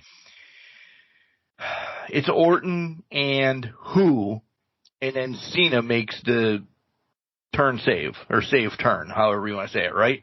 Mm-hmm. So, Orton is Nash. We need a Hall. Because Cena's Hogan, right? Cena has to be Hogan. There's no way around that. Right.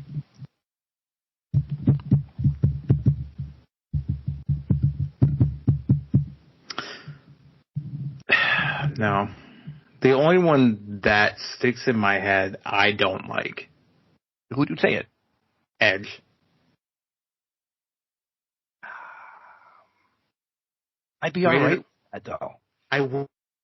Rated RKO, but they also battled. Same thing as Hall and Nash were together, but they also battled. But I just, for some reason, saying me, but I guess I'm overthinking it because I'm sitting here thinking, too easy. Oh. That's too easy.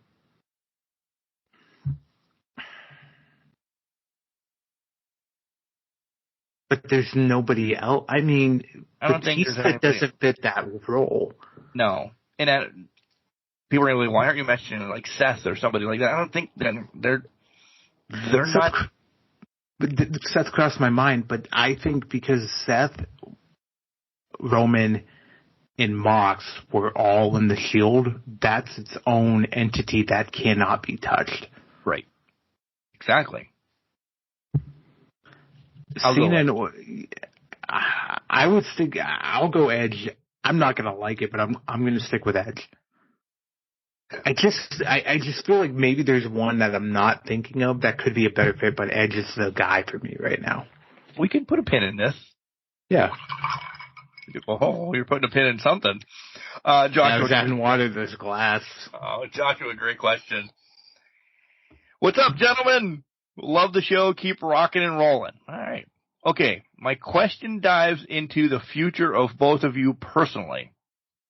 This is fucked up right off the bat. Listen, I'm telling you guys, I copy and paste these and read them, so these are real reactions. When you die, which wrestling theme would you want played as you're wheeled into the hearse? I picked Metalingus. Now you guys cannot pick that. Ha ha ha. Jake from upstate New York. Jake from State Farm? Okay.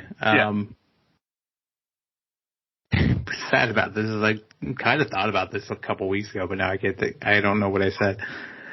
It came up randomly. Mine's easy. Mine's always been one of my favorites, and it's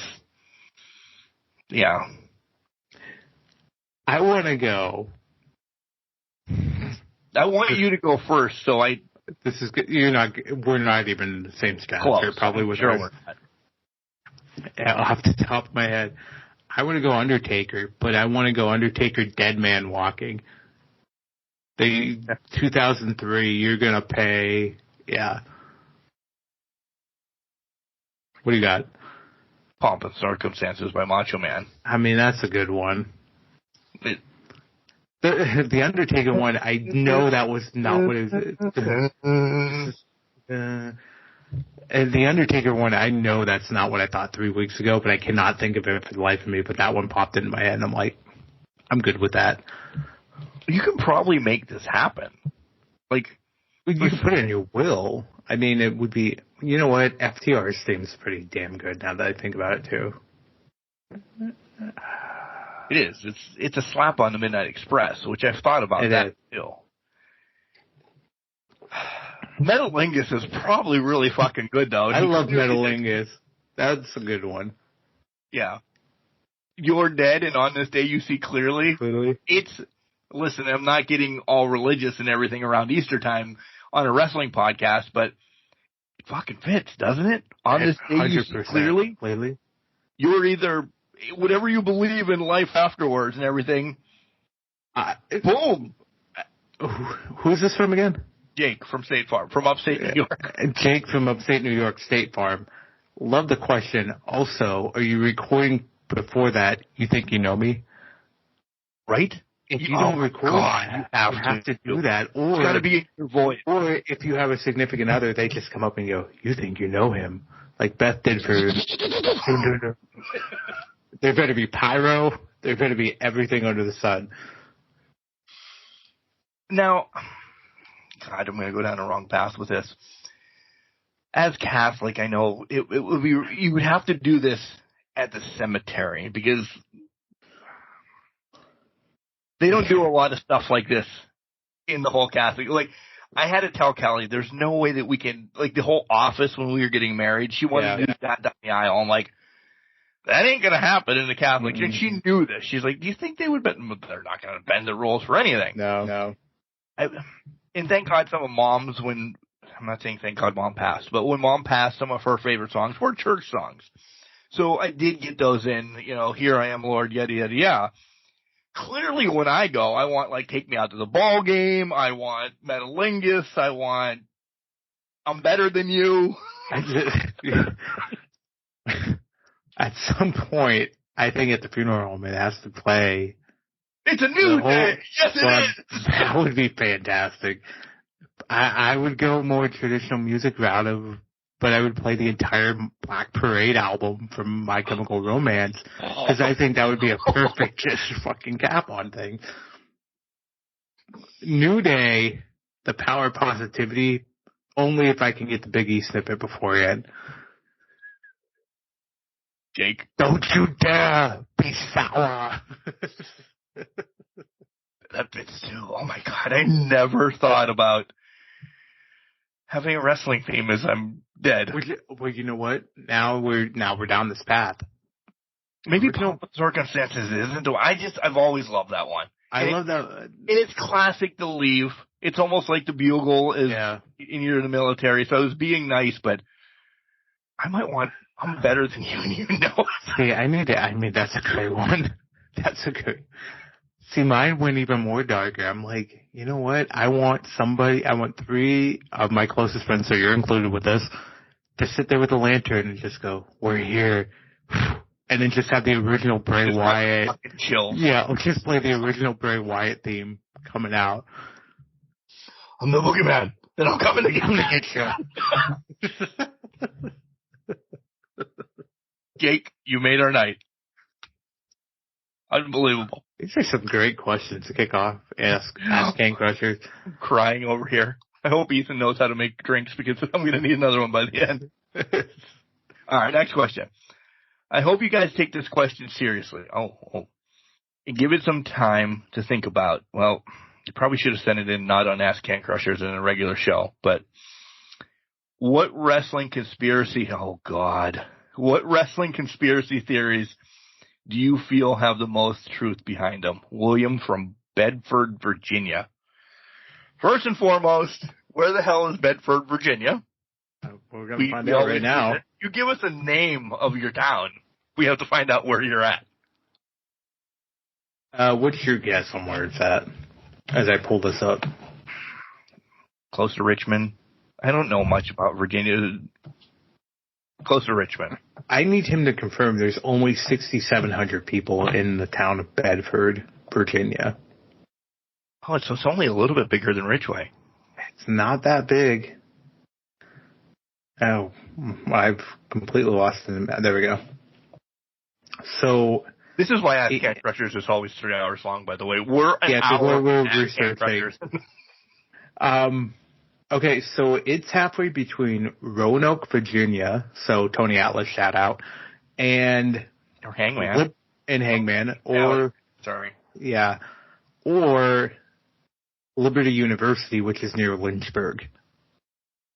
I know Roanoke. I know Liberty University as well, but all right.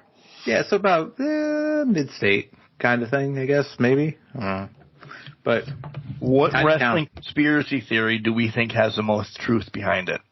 Conspiracy theory? I'm putting in, this isn't my answer, but like the screw job. Yeah. Was Russo sent from Vince to blow? WCW. Was Heyman always on the payroll? Which that's been confirmed. Mm-hmm. Paul has said he was on the payroll. Yeah, With I mean, WCW. yeah. So that's not a conspiracy. I don't know. The conspiracy of Shawn Michaels losing his smile, maybe that. I mean, I don't know. I would have liked to pinpoint one. I think it's interesting you brought up the Shawn Michaels losing his smile one, because I think that had a lot of validity behind it because he didn't want to lose the title back to Bret. And I think that fueled the Montreal screw job later in the year, because there's always been that uncertainty to me of why Bret did what he did when he was leaving the company. Like, he has been pretty straightforward. I will do business as done by that needs to be done for wrestling. He's a wrestling purist, if you will. That's what was embedded into his bloodline. But if Shawn is refusing to drop the title to him at WrestleMania 13 as originally planned, I think that leads a lot of speculation to, well, why would I do it to him on a pay-per-view and Survivor Series, eye for an eye type thing. Okay. I think that fuels that a lot. Mine is, because it always goes to this, Russo was fired. Outright fired from WWE. I mean, there's been so many documents and about it. I think Vince knew if he got in control, he would be okay, but I don't think he was on both payrolls, essentially, to go tank WCW. I would agree with that. I think we both answered this the wrong way. He said the most truth behind it. Well, I fed into the lost his smile thing because he didn't want to drop that title. I think there's more conspiracy theories that are out there right now too. Right. We know we got questions a couple weeks ago why we haven't done any of the ones that we talked about in the last Can Crushers, like best theme, best eras, worst pay-per-views. Conspiracy series has now become a special upon themselves. I think they have. This is one that we need to, like, and I'm inviting myself up or inviting you down. Like, we spend a weekend before we record. Yeah. I think we have to, because I think about it, looking at, there's probably a million of them. Stephanie and Randy Savage. Oh, that God. Relationship, the two Ultimate Warrior ones, where there's two different Ultimate Warriors going around. You talked about Vince Russo and that. Those are just two other examples of conspiracy theories that have been floated for years. This is a special now, by the way. I think it has to be. William, thank you. You made a special. That's a great special. When we record it, we'll definitely give you a shout out at that. So now I have to write his name down that I remember. Yeah, you do. Yeah. Because I forgot the other people's names that said the other ones, but you've made a promise now. Thanks, William. That's a great one. We gave a half-assed answer, but you've created a special within itself, so stay tuned. More on that later, as we say. All right, next question. Silly question for you guys. As Mark always... Oh, I'm under the bus. Silly question for you guys. As Mark always comes up with some nonsense on Spotlights. Oh, so you listen. Good. You two are going to battle against each other in a Falls Count Anywhere tag match. Who are you picking as a partner from any era? Drake from Ohio. So I'm going at it. It's Falls Count Anywhere, so it's a no DQ fucking hardcore match. I'm not going to take Bret Hart. Who's got the first draft pick here? I don't know. Drake didn't say anything. We have the rock, paper, scissors. I wish I had a quarter. Yeah, I wish I had a penny. Wait. Rock, paper, what I do? You have something. Okay. This is unbelievable. Again, this is why Ask Can Crushers is 3 hours long all the time. All right. Heads, you. Tails. You want tails? All right. And I lost it. All right. We'll go again. All right. You got tails. Damn it. Tails. I don't think we have the same person anyway. I don't know. We got no disqualification. Listen, I've just made this a bunkhouse match or a nasty ass match. Yeah. Right. I'm going to take like a duel with a butcher. Okay.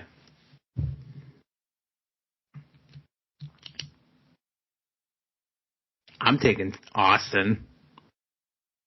I'm taking Stone Cold. Let's brawl this. All right, yes. To me, no DQ, we're going to brawl this fuck.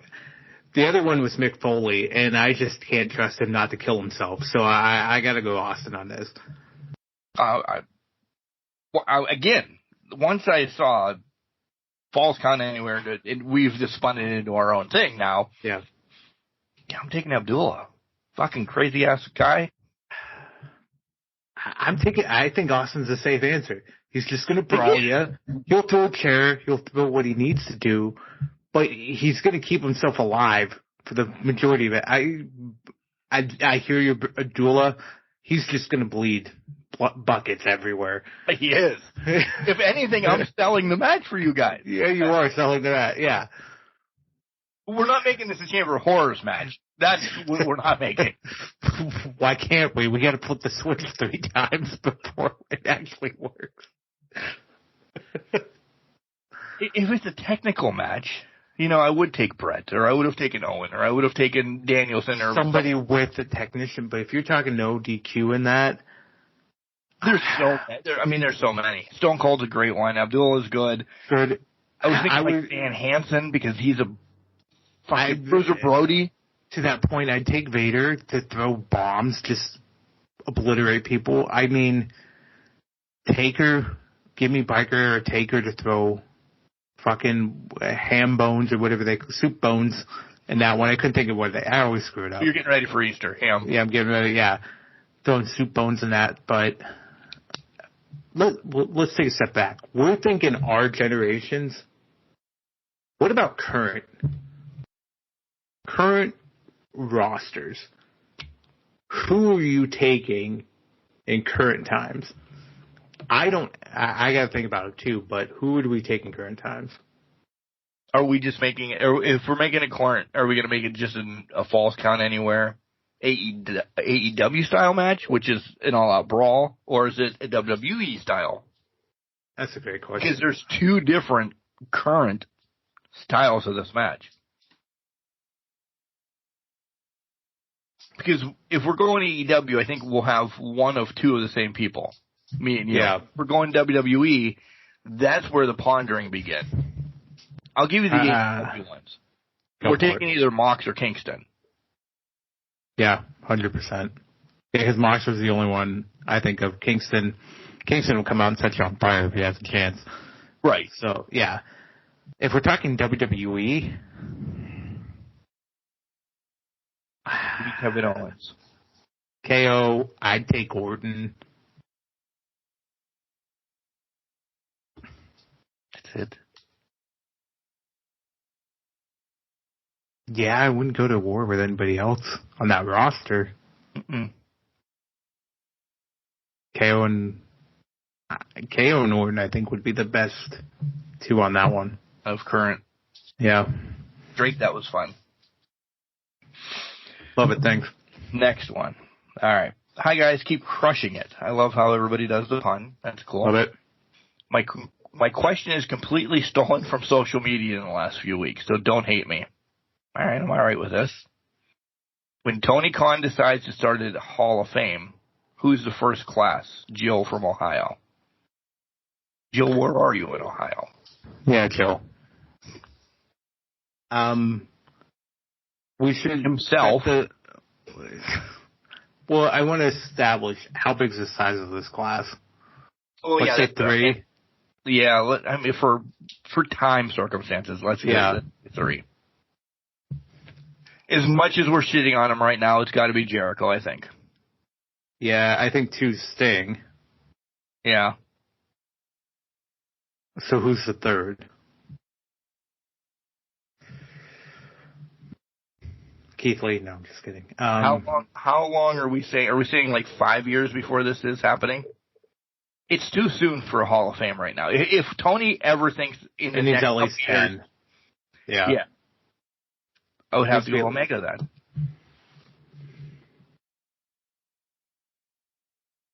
Yeah. And we're leaving a lot more off, by the way. Because let's be what? The women aren't getting a vote. And I hate that. Not off the bat. I actually changed my 3rd to Mox. Because I think Omega would take the step back and say, let that go through. That. They'll do an elite class where it's him, the Bucks, and Paige and that. Yeah.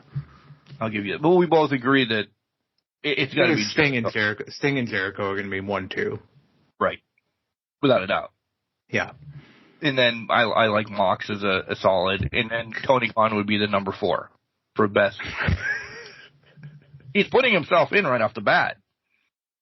And it's not that I don't like Tony, but he's just that eccentric. Yeah. Well, he matches his EVPs. He does. Jill, that's a great question. Love it. You know what? We steal a lot of stuff, too. It's okay. You just claim. Yeah, I mean, every week I claim I have taken something from Twitter and can't remember the person's claim name. Question next time. Don't let us know. You're good. From somebody. You're good. Oh. I read this one because it's short and sweet, but I also read for who it's from. So I want to make sure I give him props right off the bat. Ernie from the 814. Oh, so Ernie. Love it, Ernie. From the 814 asks, where would wrestling be if Hulk Hogan never wrestled? Territories. I don't think it would ever left territories. To this day, because Ric Flair didn't get out of the territory. You can argue this with me. Flair did not get out of the territory game until Hogan opened that door. Once Hogan opened that door, territories expanded. I guess you could argue maybe after in the 2000s it could have gotten national. We don't know. We don't know because if Vince didn't have a Hogan, I don't think he could have gotten the national audience he needed and the amount of foundation that Hogan brought to it. I will shit on Hogan's ability in the ring and Hogan's personality as a person to live life. But he was so instrumental in just getting the product off the ground, getting national attention for WWE, that I do think we would still be in a more of a territorial situation right now, and I think indies would be prevalent in a thought of a major promotion would not be anywhere in existence right now. I agree. I completely agree. But I don't think, and we always give it to him as Hulk Hogan, because he is the tan blonde heavyweight champion, a real American pile driver, yada, yada, yada, guy that we know. Mm-hmm. Okay? And I have this question back and forth with some of my friends. And I would say they had the right guy at the time. Could WWE made, or WWF at that time, made this Ric Flair? It was who had the better marketing, essentially. Mm-hmm. Flair was probably known more around the U.S. Let's just say U.S. at this point. We're not going to throw in anything else. Crockett's marketing sucked. Mm-hmm. Where Vince said, we got to market this handsome guy, yada, yada, yada, who's going to eat your prayers, drink your milk, your vitamins, blah, blah, blah, all that stuff, 24-inch pythons. My question off of this is, because we agreed, it would probably still be in the territories, which I wouldn't have minded. I wouldn't mind. Maybe by this time, 2024, yes, because of everything. But I think it would have taken a lot longer than the 80s to get to where wrestling was. Yeah. Without saying Flair, who could we have plugged in for Hogan if it wasn't Hogan? And I'll give you a 5-year buffer from 84 to 90. Let's just go there. That buffer right there. Who can you plug in to take it to the next level? And I'm going to throw his name out right off the bat as you're thinking, because I'm going to let you think is because I have thoughts. I love Savage. I don't think it could have been Savage. His promos were, as wrestling fans, crazy, and it's not for the general public. His gimmick wasn't for the general public. To that point, I hate to play the Vince card. His size wasn't larger than life. Right. He was crazy as sin. We loved it. We eat that shit up. But his size was not larger than life. Hogan's was. If I flip,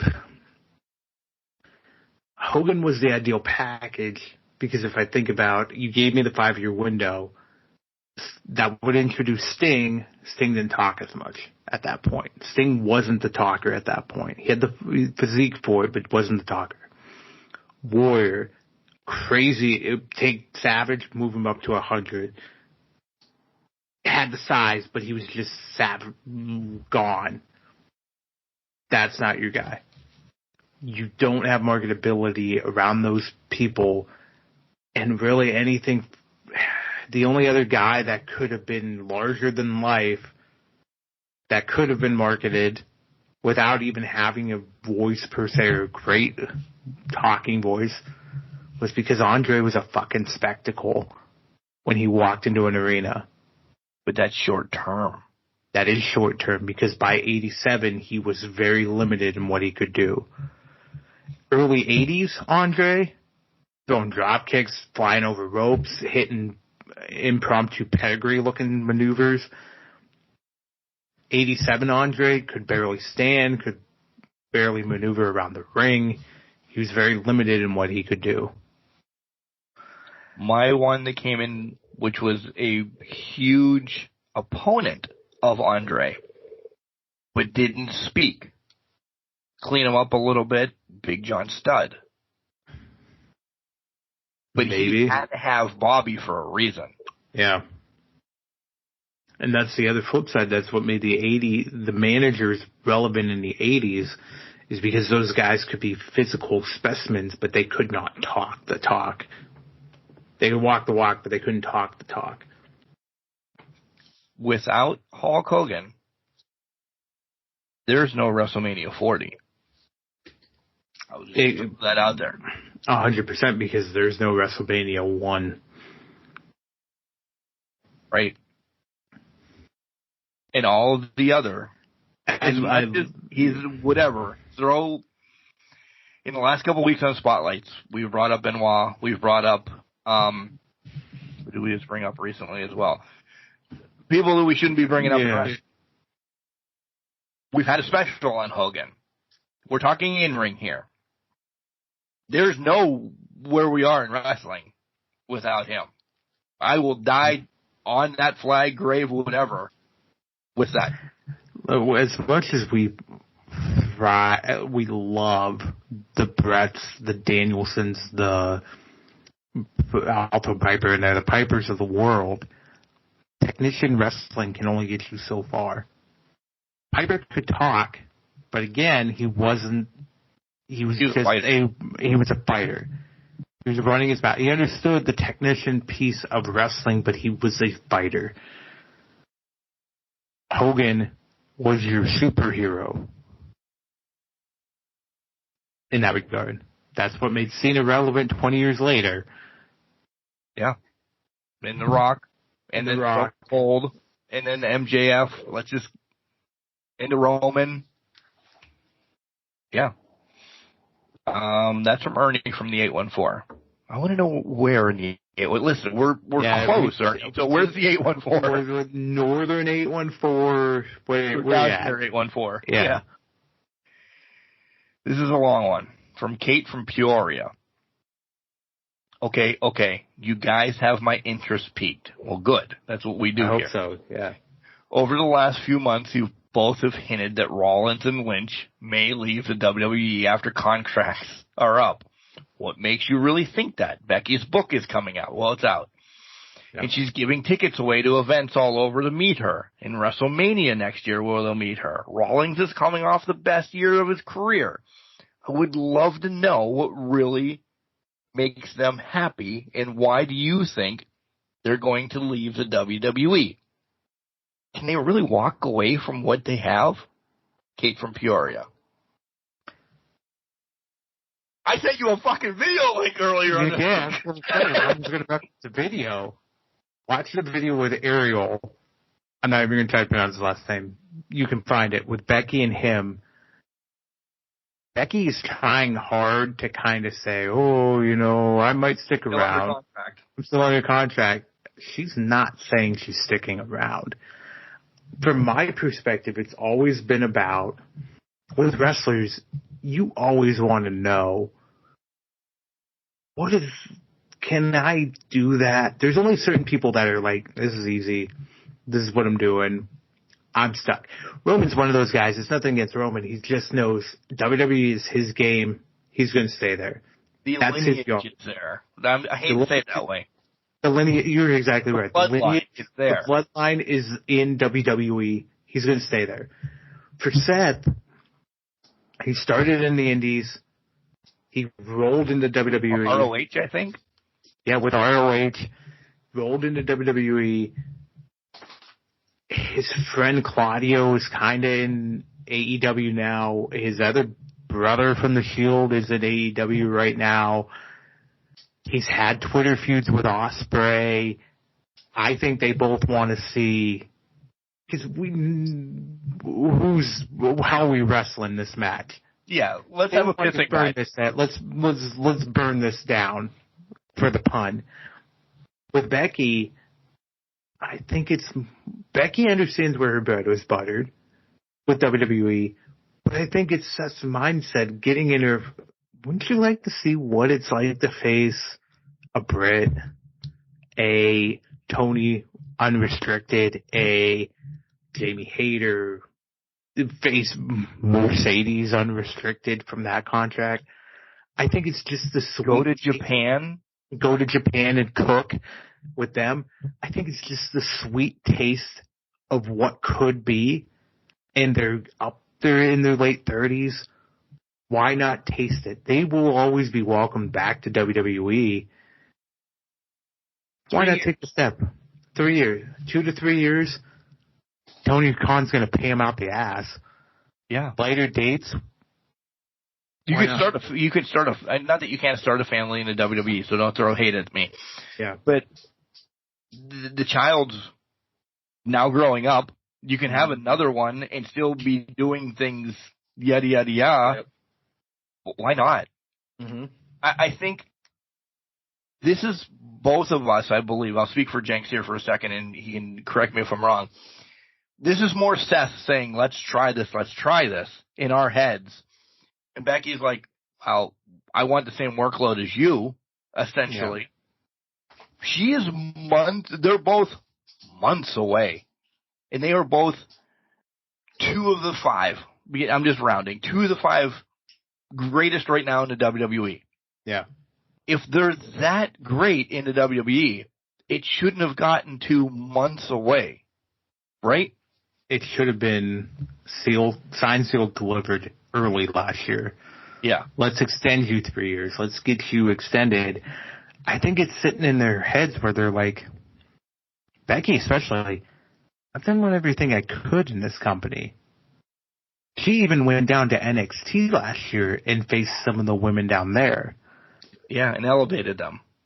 Exactly. And so then you can't even say, oh, there's people in NXT she should face, because there really isn't. She did. She already faced them. Yeah. And if Becky wants to step away, say it's only Tyler Black that comes to AEW, maybe Becky's your next Rock, John Cena. Yeah. Becky can slide right into movies. Oh, yeah. And do her thing. Or maybe Becky really wants to be a mom and have another child. Mm-hmm. Yeah. Before time ticks away, women. We know that. Yeah. And that's respectable, too. Yeah. So, Kate, those are our crazy thoughts. Next question is from Becky. Hey, Becky. Becky Lynch writes it in. It's from Becky from Louisville. Okay. Hey, guys.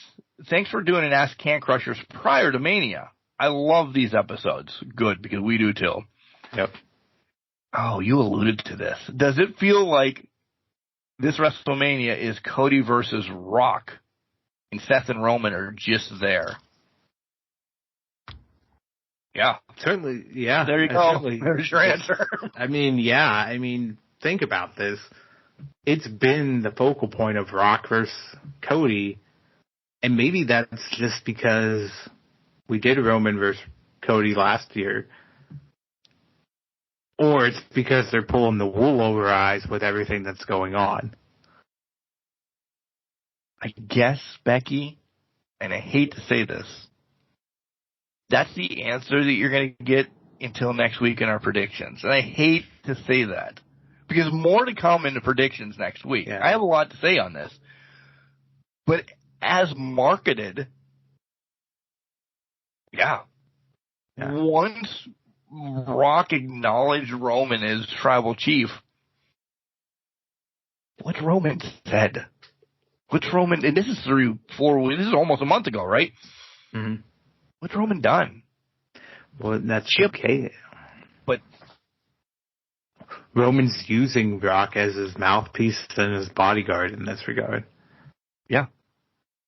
If Seth is along for the ride, he is part of this and engulfed in it, and he has something else, but it is also Seth against Rock.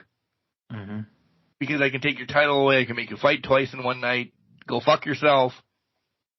Drew is the second story for Seth. Yeah.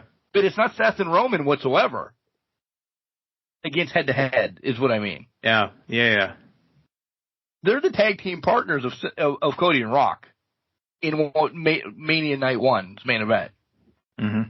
When it should be flip-flopped, right? It should be. Two champions are... The world champions are second fiddle to what's going on in this tag right match. now. Yeah. Yeah, in this tag match. Process that. Yeah. And Which Roman else is- doesn't have anybody else worried. At least Seth has somebody else he's got to worry about. Roman has no other thing to worry about but Cody Rhodes, and he could give two shits about Cody Rhodes. Yeah. Roman's challenge is in front of him in Night 1's main event. Roman could care less about this tag match. Roman's going in to fight Cody Rhodes and to weaken him for Night 2. Right. And if they can win the match, it's Bloodline rules, so he's golden. Right. More to come next week. Sorry, Becky. That's a half-ass answer.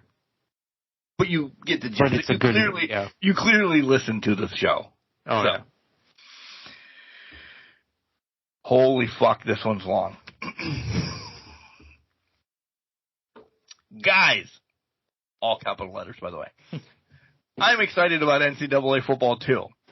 How about you create Can Crushers League and allow every school to be picked for fans to play, and it would be a Can Crushers League in July. Could you imagine 100 people picking, oh, hell yeah? That's not my question. I think it's going to limit us to like 10 anyway, right? I think the most it'll give us is like 30 because the league, like you can do all 32 teams in the NFL. So I think 30, 32. I love the concept though. That'll be so hard. Like everybody will have to listen. I'm all you have for to coordinate that, right? Yeah.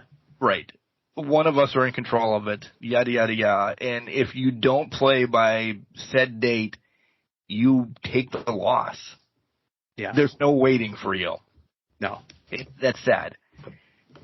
We'd have to have an online draft of who teams are going to be, and there's schematics around this. What the hell is the guy's name? Corey. Oh, by the way, I love where Corey's from. This is unbelievable. Yes, this could happen. Let's ballpark and say like 32 teams right off the bat. There's 32 good teams. Yeah. We get into the whole NCAA. We're going to be paying people to play UMass and Street, Jacksonville State or whoever's in there. Yeah. Just to be involved in it, that would be cool. We'll recap around this after we play it once. That's not a shot on you, but we'll recap around this. Will you two settle down? We'll recap around this when we play once because I would like to keep it minimal, but whatever. That's not my question. My question is, if you could only pick one of these scenarios, which one are you picking? This is really fucking good, Jenks. A, AEW and indie shows. B, WWE TNA. C, NXT ROH. D, NWA MLW. Really think about the league, it would be fun. Corey from your favorite city, Toronto. What? Yeah. Go, represent. First and foremost, the NCAA thing, it could be something that we would limit. We're not going to get all teams. No, because nobody wants to play this shit. To my point, 32 to 35. It's going to probably be one of the worst teams. And I hate to say it that way, but I will be Pitt. It'll be you guys. There'll probably be like 16 people fighting to who wants to be Oregon or Alabama. 100%. So there's got to be a draft, and that's just we'll think about it. But his question: which one of those? AEW and indie shows, WWE or TNA, NXT and ROH, or NWA and MLW? Well, listen, it's out of 3.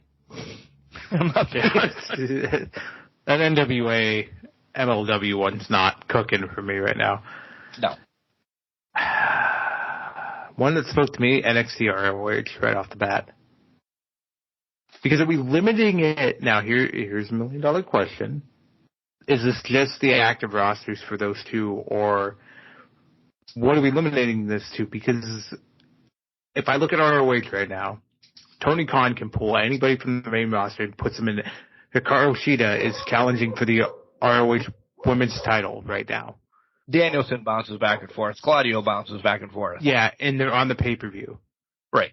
So do we consider them AEW only, or do we consider them ROH? Because to be fair, I think Shida's winning the world title next week, or when the Supercard is.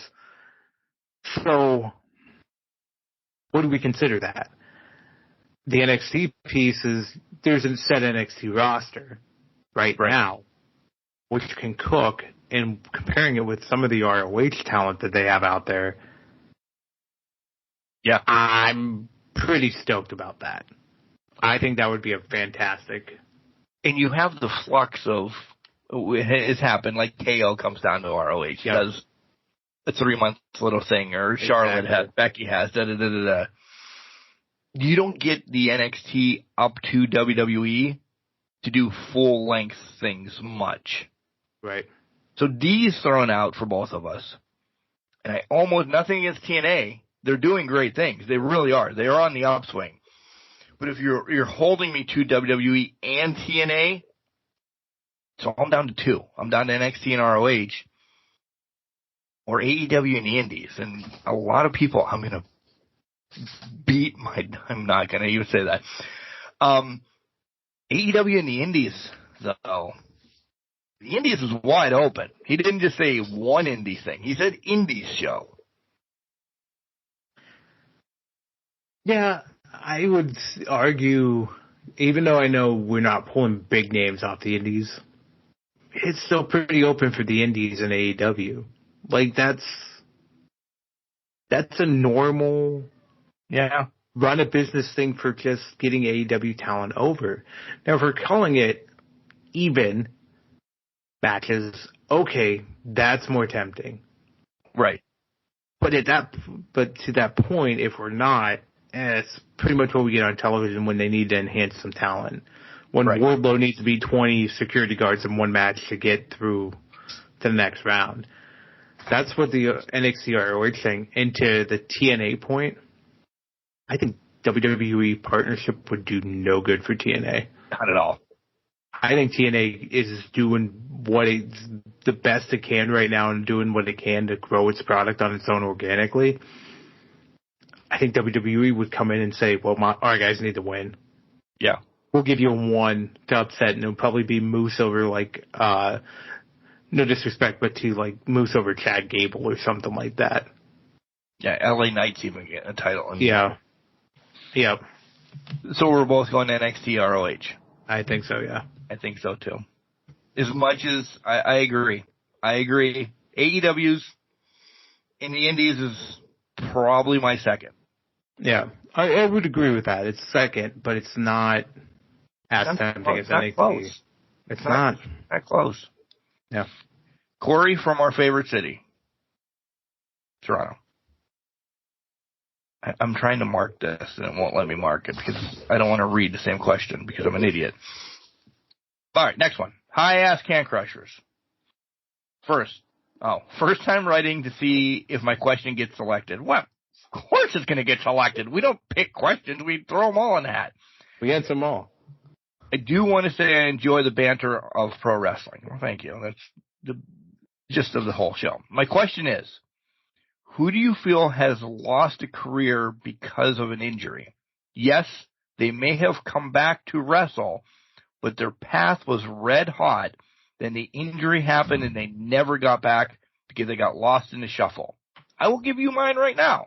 And you both love her.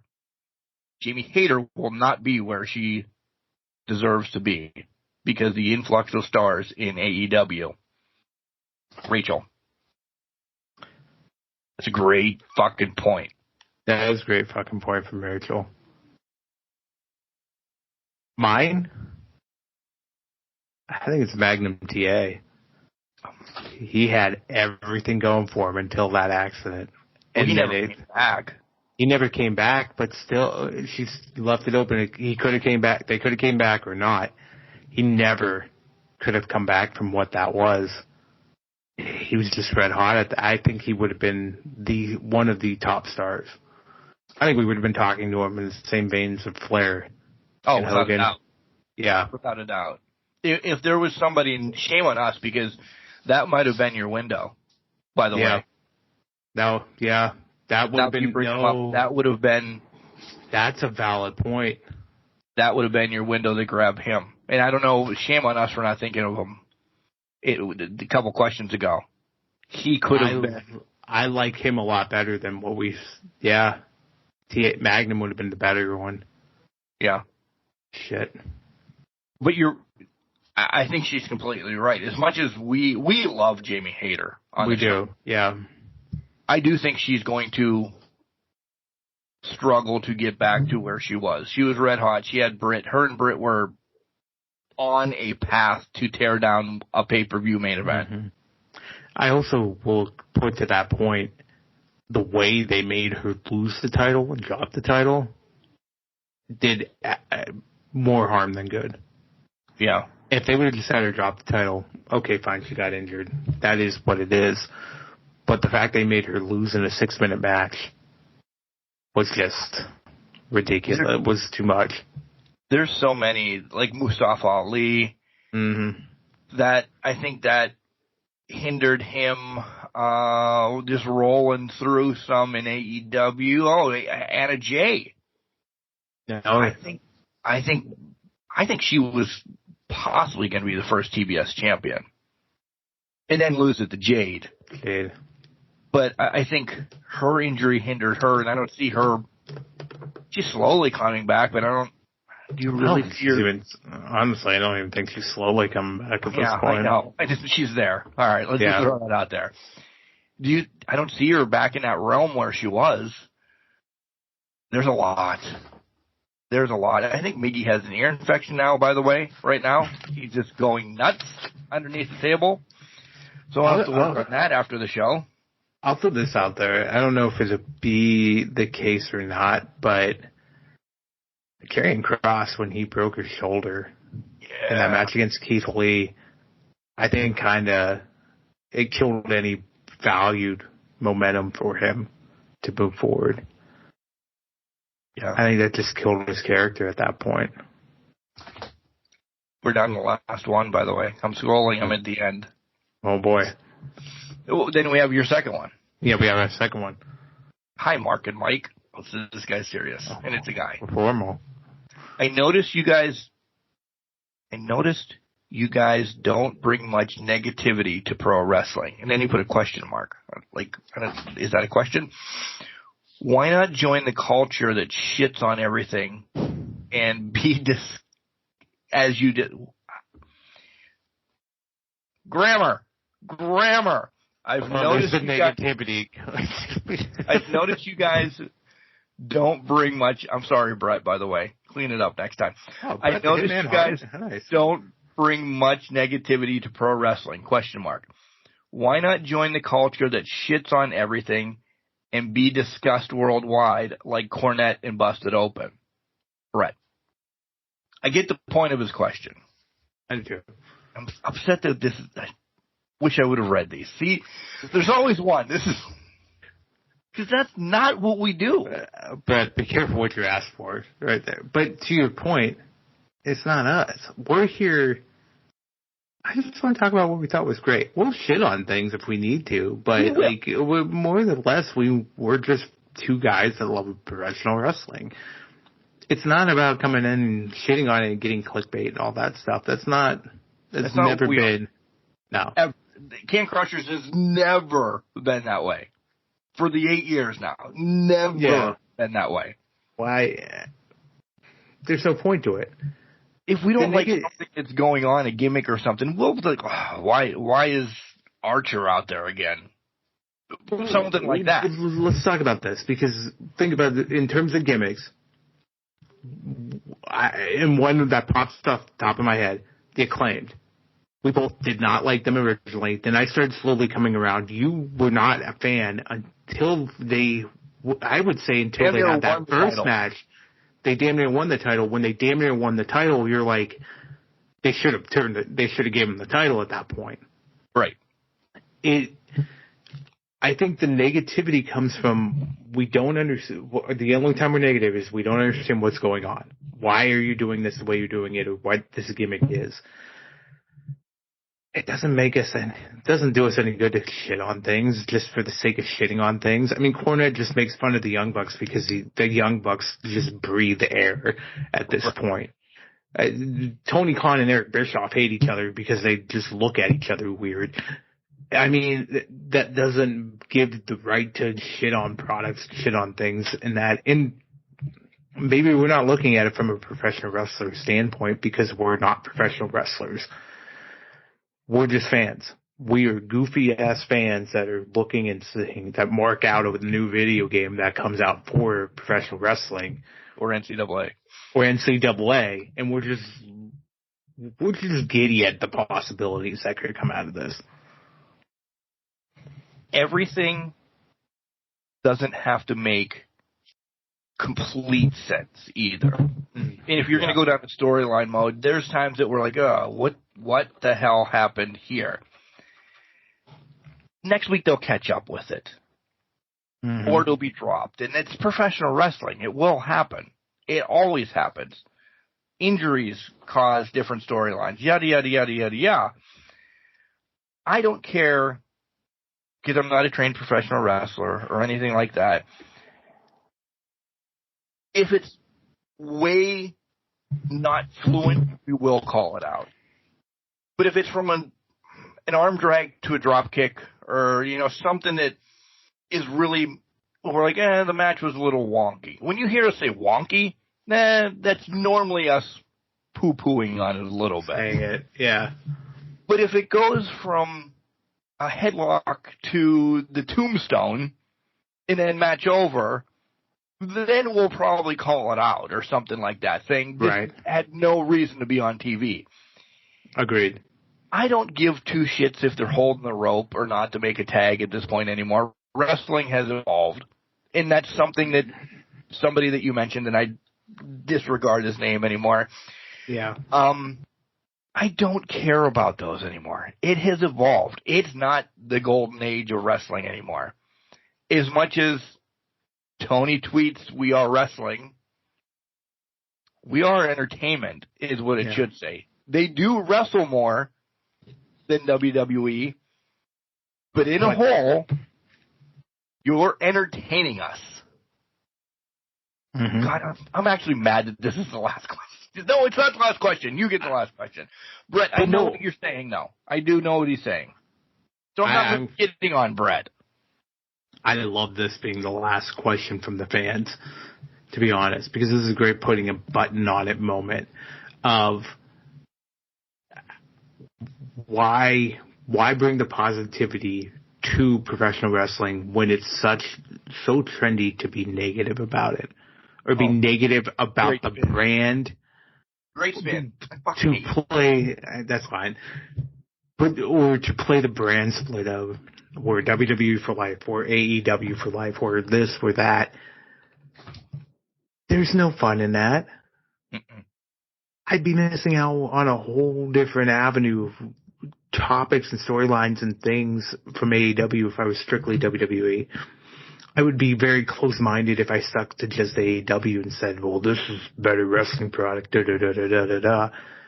Because then you're also, I think you open yourself up to saying, I don't like any of the WWE acquisitions that have come over. Your Copelands, your Christians, your Danielsons, your Keith Lees, your Swerves, your Cole, Jerichos, anything under the sun. Your Stings to that capacity. You're cutting your entire half your roster. Do you hate Cody for going back to the WWE? If you're that point, and I'm asking you personally. If you're in that point, Cody is your mortal enemy number one at that point because he sold out. Yeah. From us, a wrestling perspective, makes a great fucking story. Oh yeah, let's fucking go. He walked away, came back to gain his family legacy back. Yeah. Sold. There was a sign last year that said, just enjoy wrestling. And that's all you have to do. Just enjoy it. Enjoy everything that's brought to you. If you have the time, enjoy TNA. Enjoy the Indies. Enjoy NWA and MLW. Enjoy all of those. Yeah. They are all telling different stories. They really are. There may be, let me say this. Do you want hate? Do you want hate, Jenks? I'm going to say this. Say it. There may be a better storyline out there that we don't know than the Bloodline storyline. It just doesn't have the marketability because Organization X doesn't have the money to get it there. Those people in Iowa may be seeing the best thing ran out there right now. They just don't have the marketability to get it out there. Good for them. Good for them. They could be shitting on us saying, well, these idiots think the Bloodline's the best thing. You should see the Sapphire Rose line that we have. We're doing over here. Just look at Jeff Cobb and the United Empire and what we're doing out here. Yeah. That could be the best storyline going. Oh. And that's fair. Yeah, whatever you want. Enjoy what you watch. We both just shit on NWA and MLW. But if you're loving those more than WWE, AEW, and the Indies, enjoy it. Yeah. clean up your pay-per-views a little bit. We don't need hookers and drugs on pay-per-views. Yeah, we don't need people doing coke. But wrap this motherfucker up and let's do your last question. All right. We're going to end this on a happy note. Also, obviously, we update Twitter during this. I just saw a picture of Danhausen with the Nation of Domination, and I don't know what to think of my night anymore. All right. This one there's layered context for this. I'm not going to get into the alleged things that were happening during this time. If you know the individuals and you know the time frame I'm giving, you understand where this is coming from. Would the greatest / most chaotic, not chaotic, would the greatest match of all time occur between late 90s HBK and TNA era Kurt Angle? And I'm speaking mid-2000s Kurt Angle. Oh. Think about that.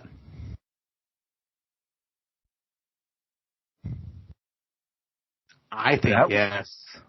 Yeah. That would be great. Damn, that this is a crossover. I know, but the entertainment value through the roof. Yeah, without a doubt. Crazy ass shit that they would just do in matches. I looked at that more than the entertainment value first. Yeah, I looked at the pseudo wrestling. Yeah, I agree. I'm listening. The wrestling aspect of it off the chain. Entertainment value through the roof. I think they would. Promos. I think it would be. Yeah, promos alone. This is the one that you don't know who sent it out, right? I can't remember who sent it out. Yeah. I saw it pop up on one of the feeds, and I'm like, we need to talk this through. If there's anything to talk about, I truly think it could be one of the most ridiculous things. Yeah, this is when Kurt's jumping, doing moonsault off of cages, and Sean has already put, the ladder match is one of the best things he's ever done. Yeah. He's falling off cells. Kurt's jumping off stages onto Abyss just to take him out. Both are bleeding like Abdul and Moxley in a match themselves. Yep. Yes. Yes, please. So next time I get asked what superpower I want, it is going to be merge times. Yeah. That's a hell of a superpower. Because if you time travel, you can only, in my head, you can only go to one of these wrestlers. If you can merge times, you can grab people from then to then, and there you go. Here's a story for a year. Let me throw this out at you. Are you bringing Kurt to Sean's time era, or Sean to Kurt's? I think I'm bringing Sean to Kurt due to life, essentially. And I mean pop culture, yada, yada, yada. I don't think if we bring Kurt back to Sean, there's some things that we probably would still be like, wondering, get away with. Yeah, mine, I would bring Sean to Kurt because I think the style would still translate. Yeah. If I bring Kurt to Sean, I don't think it does. It's the Back to the Future conundrum. Yeah. If you bring Michael J. Fox gets dropped in 1955, plays guitar, fantastic, but then he does a rip and everybody's just like, the fuck just happened? Why would you do that? That's what I think would happen in the 90s.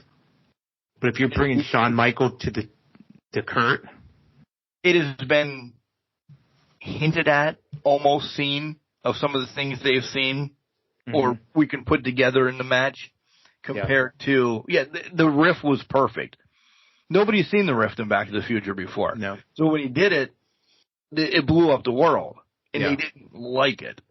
Right. Where at least you, from Sean to Kurt, you could have been hinting yada, yada, yada the whole way to get there with some of this stuff. Exactly. Yep. Yeah. Unbelievable fucking questions again. I love them. I love every single one of them. This was great. If you guys would do this, listen, we probably wouldn't do it every week. Right. Because they get long. We need to dive into like pay-per-views and stuff like that. If you would bring these questions once a month, I think we would do this once a month, without a doubt. 100%. 100%. Because, one, it's easy on us. I'm not going to lie. You guys give helps us out. But we recorded this segment in 2 hours, essentially. Yeah. This is the fastest 2 hours of my week, my life, because we have just been riffing back and forth. Yeah. We've been riffing back and forth on these. And I mean this wholeheartedly. I don't know where you guys sometimes pull these questions from. I would never think of some of these. These are great questions. Like the Hulk Hogan one, they have been discussed. And some of these other ones, I'm not that smart. Mm-mm. I will throw myself under the bus to think of some of this. Thank you for bringing these questions. We completely love you for doing this.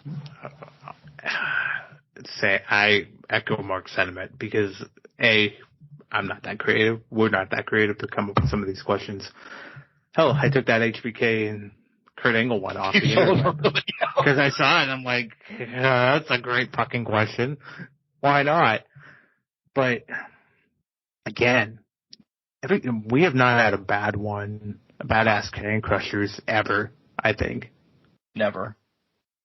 No, I don't know if you guys like the next one. Let's say 3 months. It'll probably be around SummerSlam, right? Yeah. Roundabout.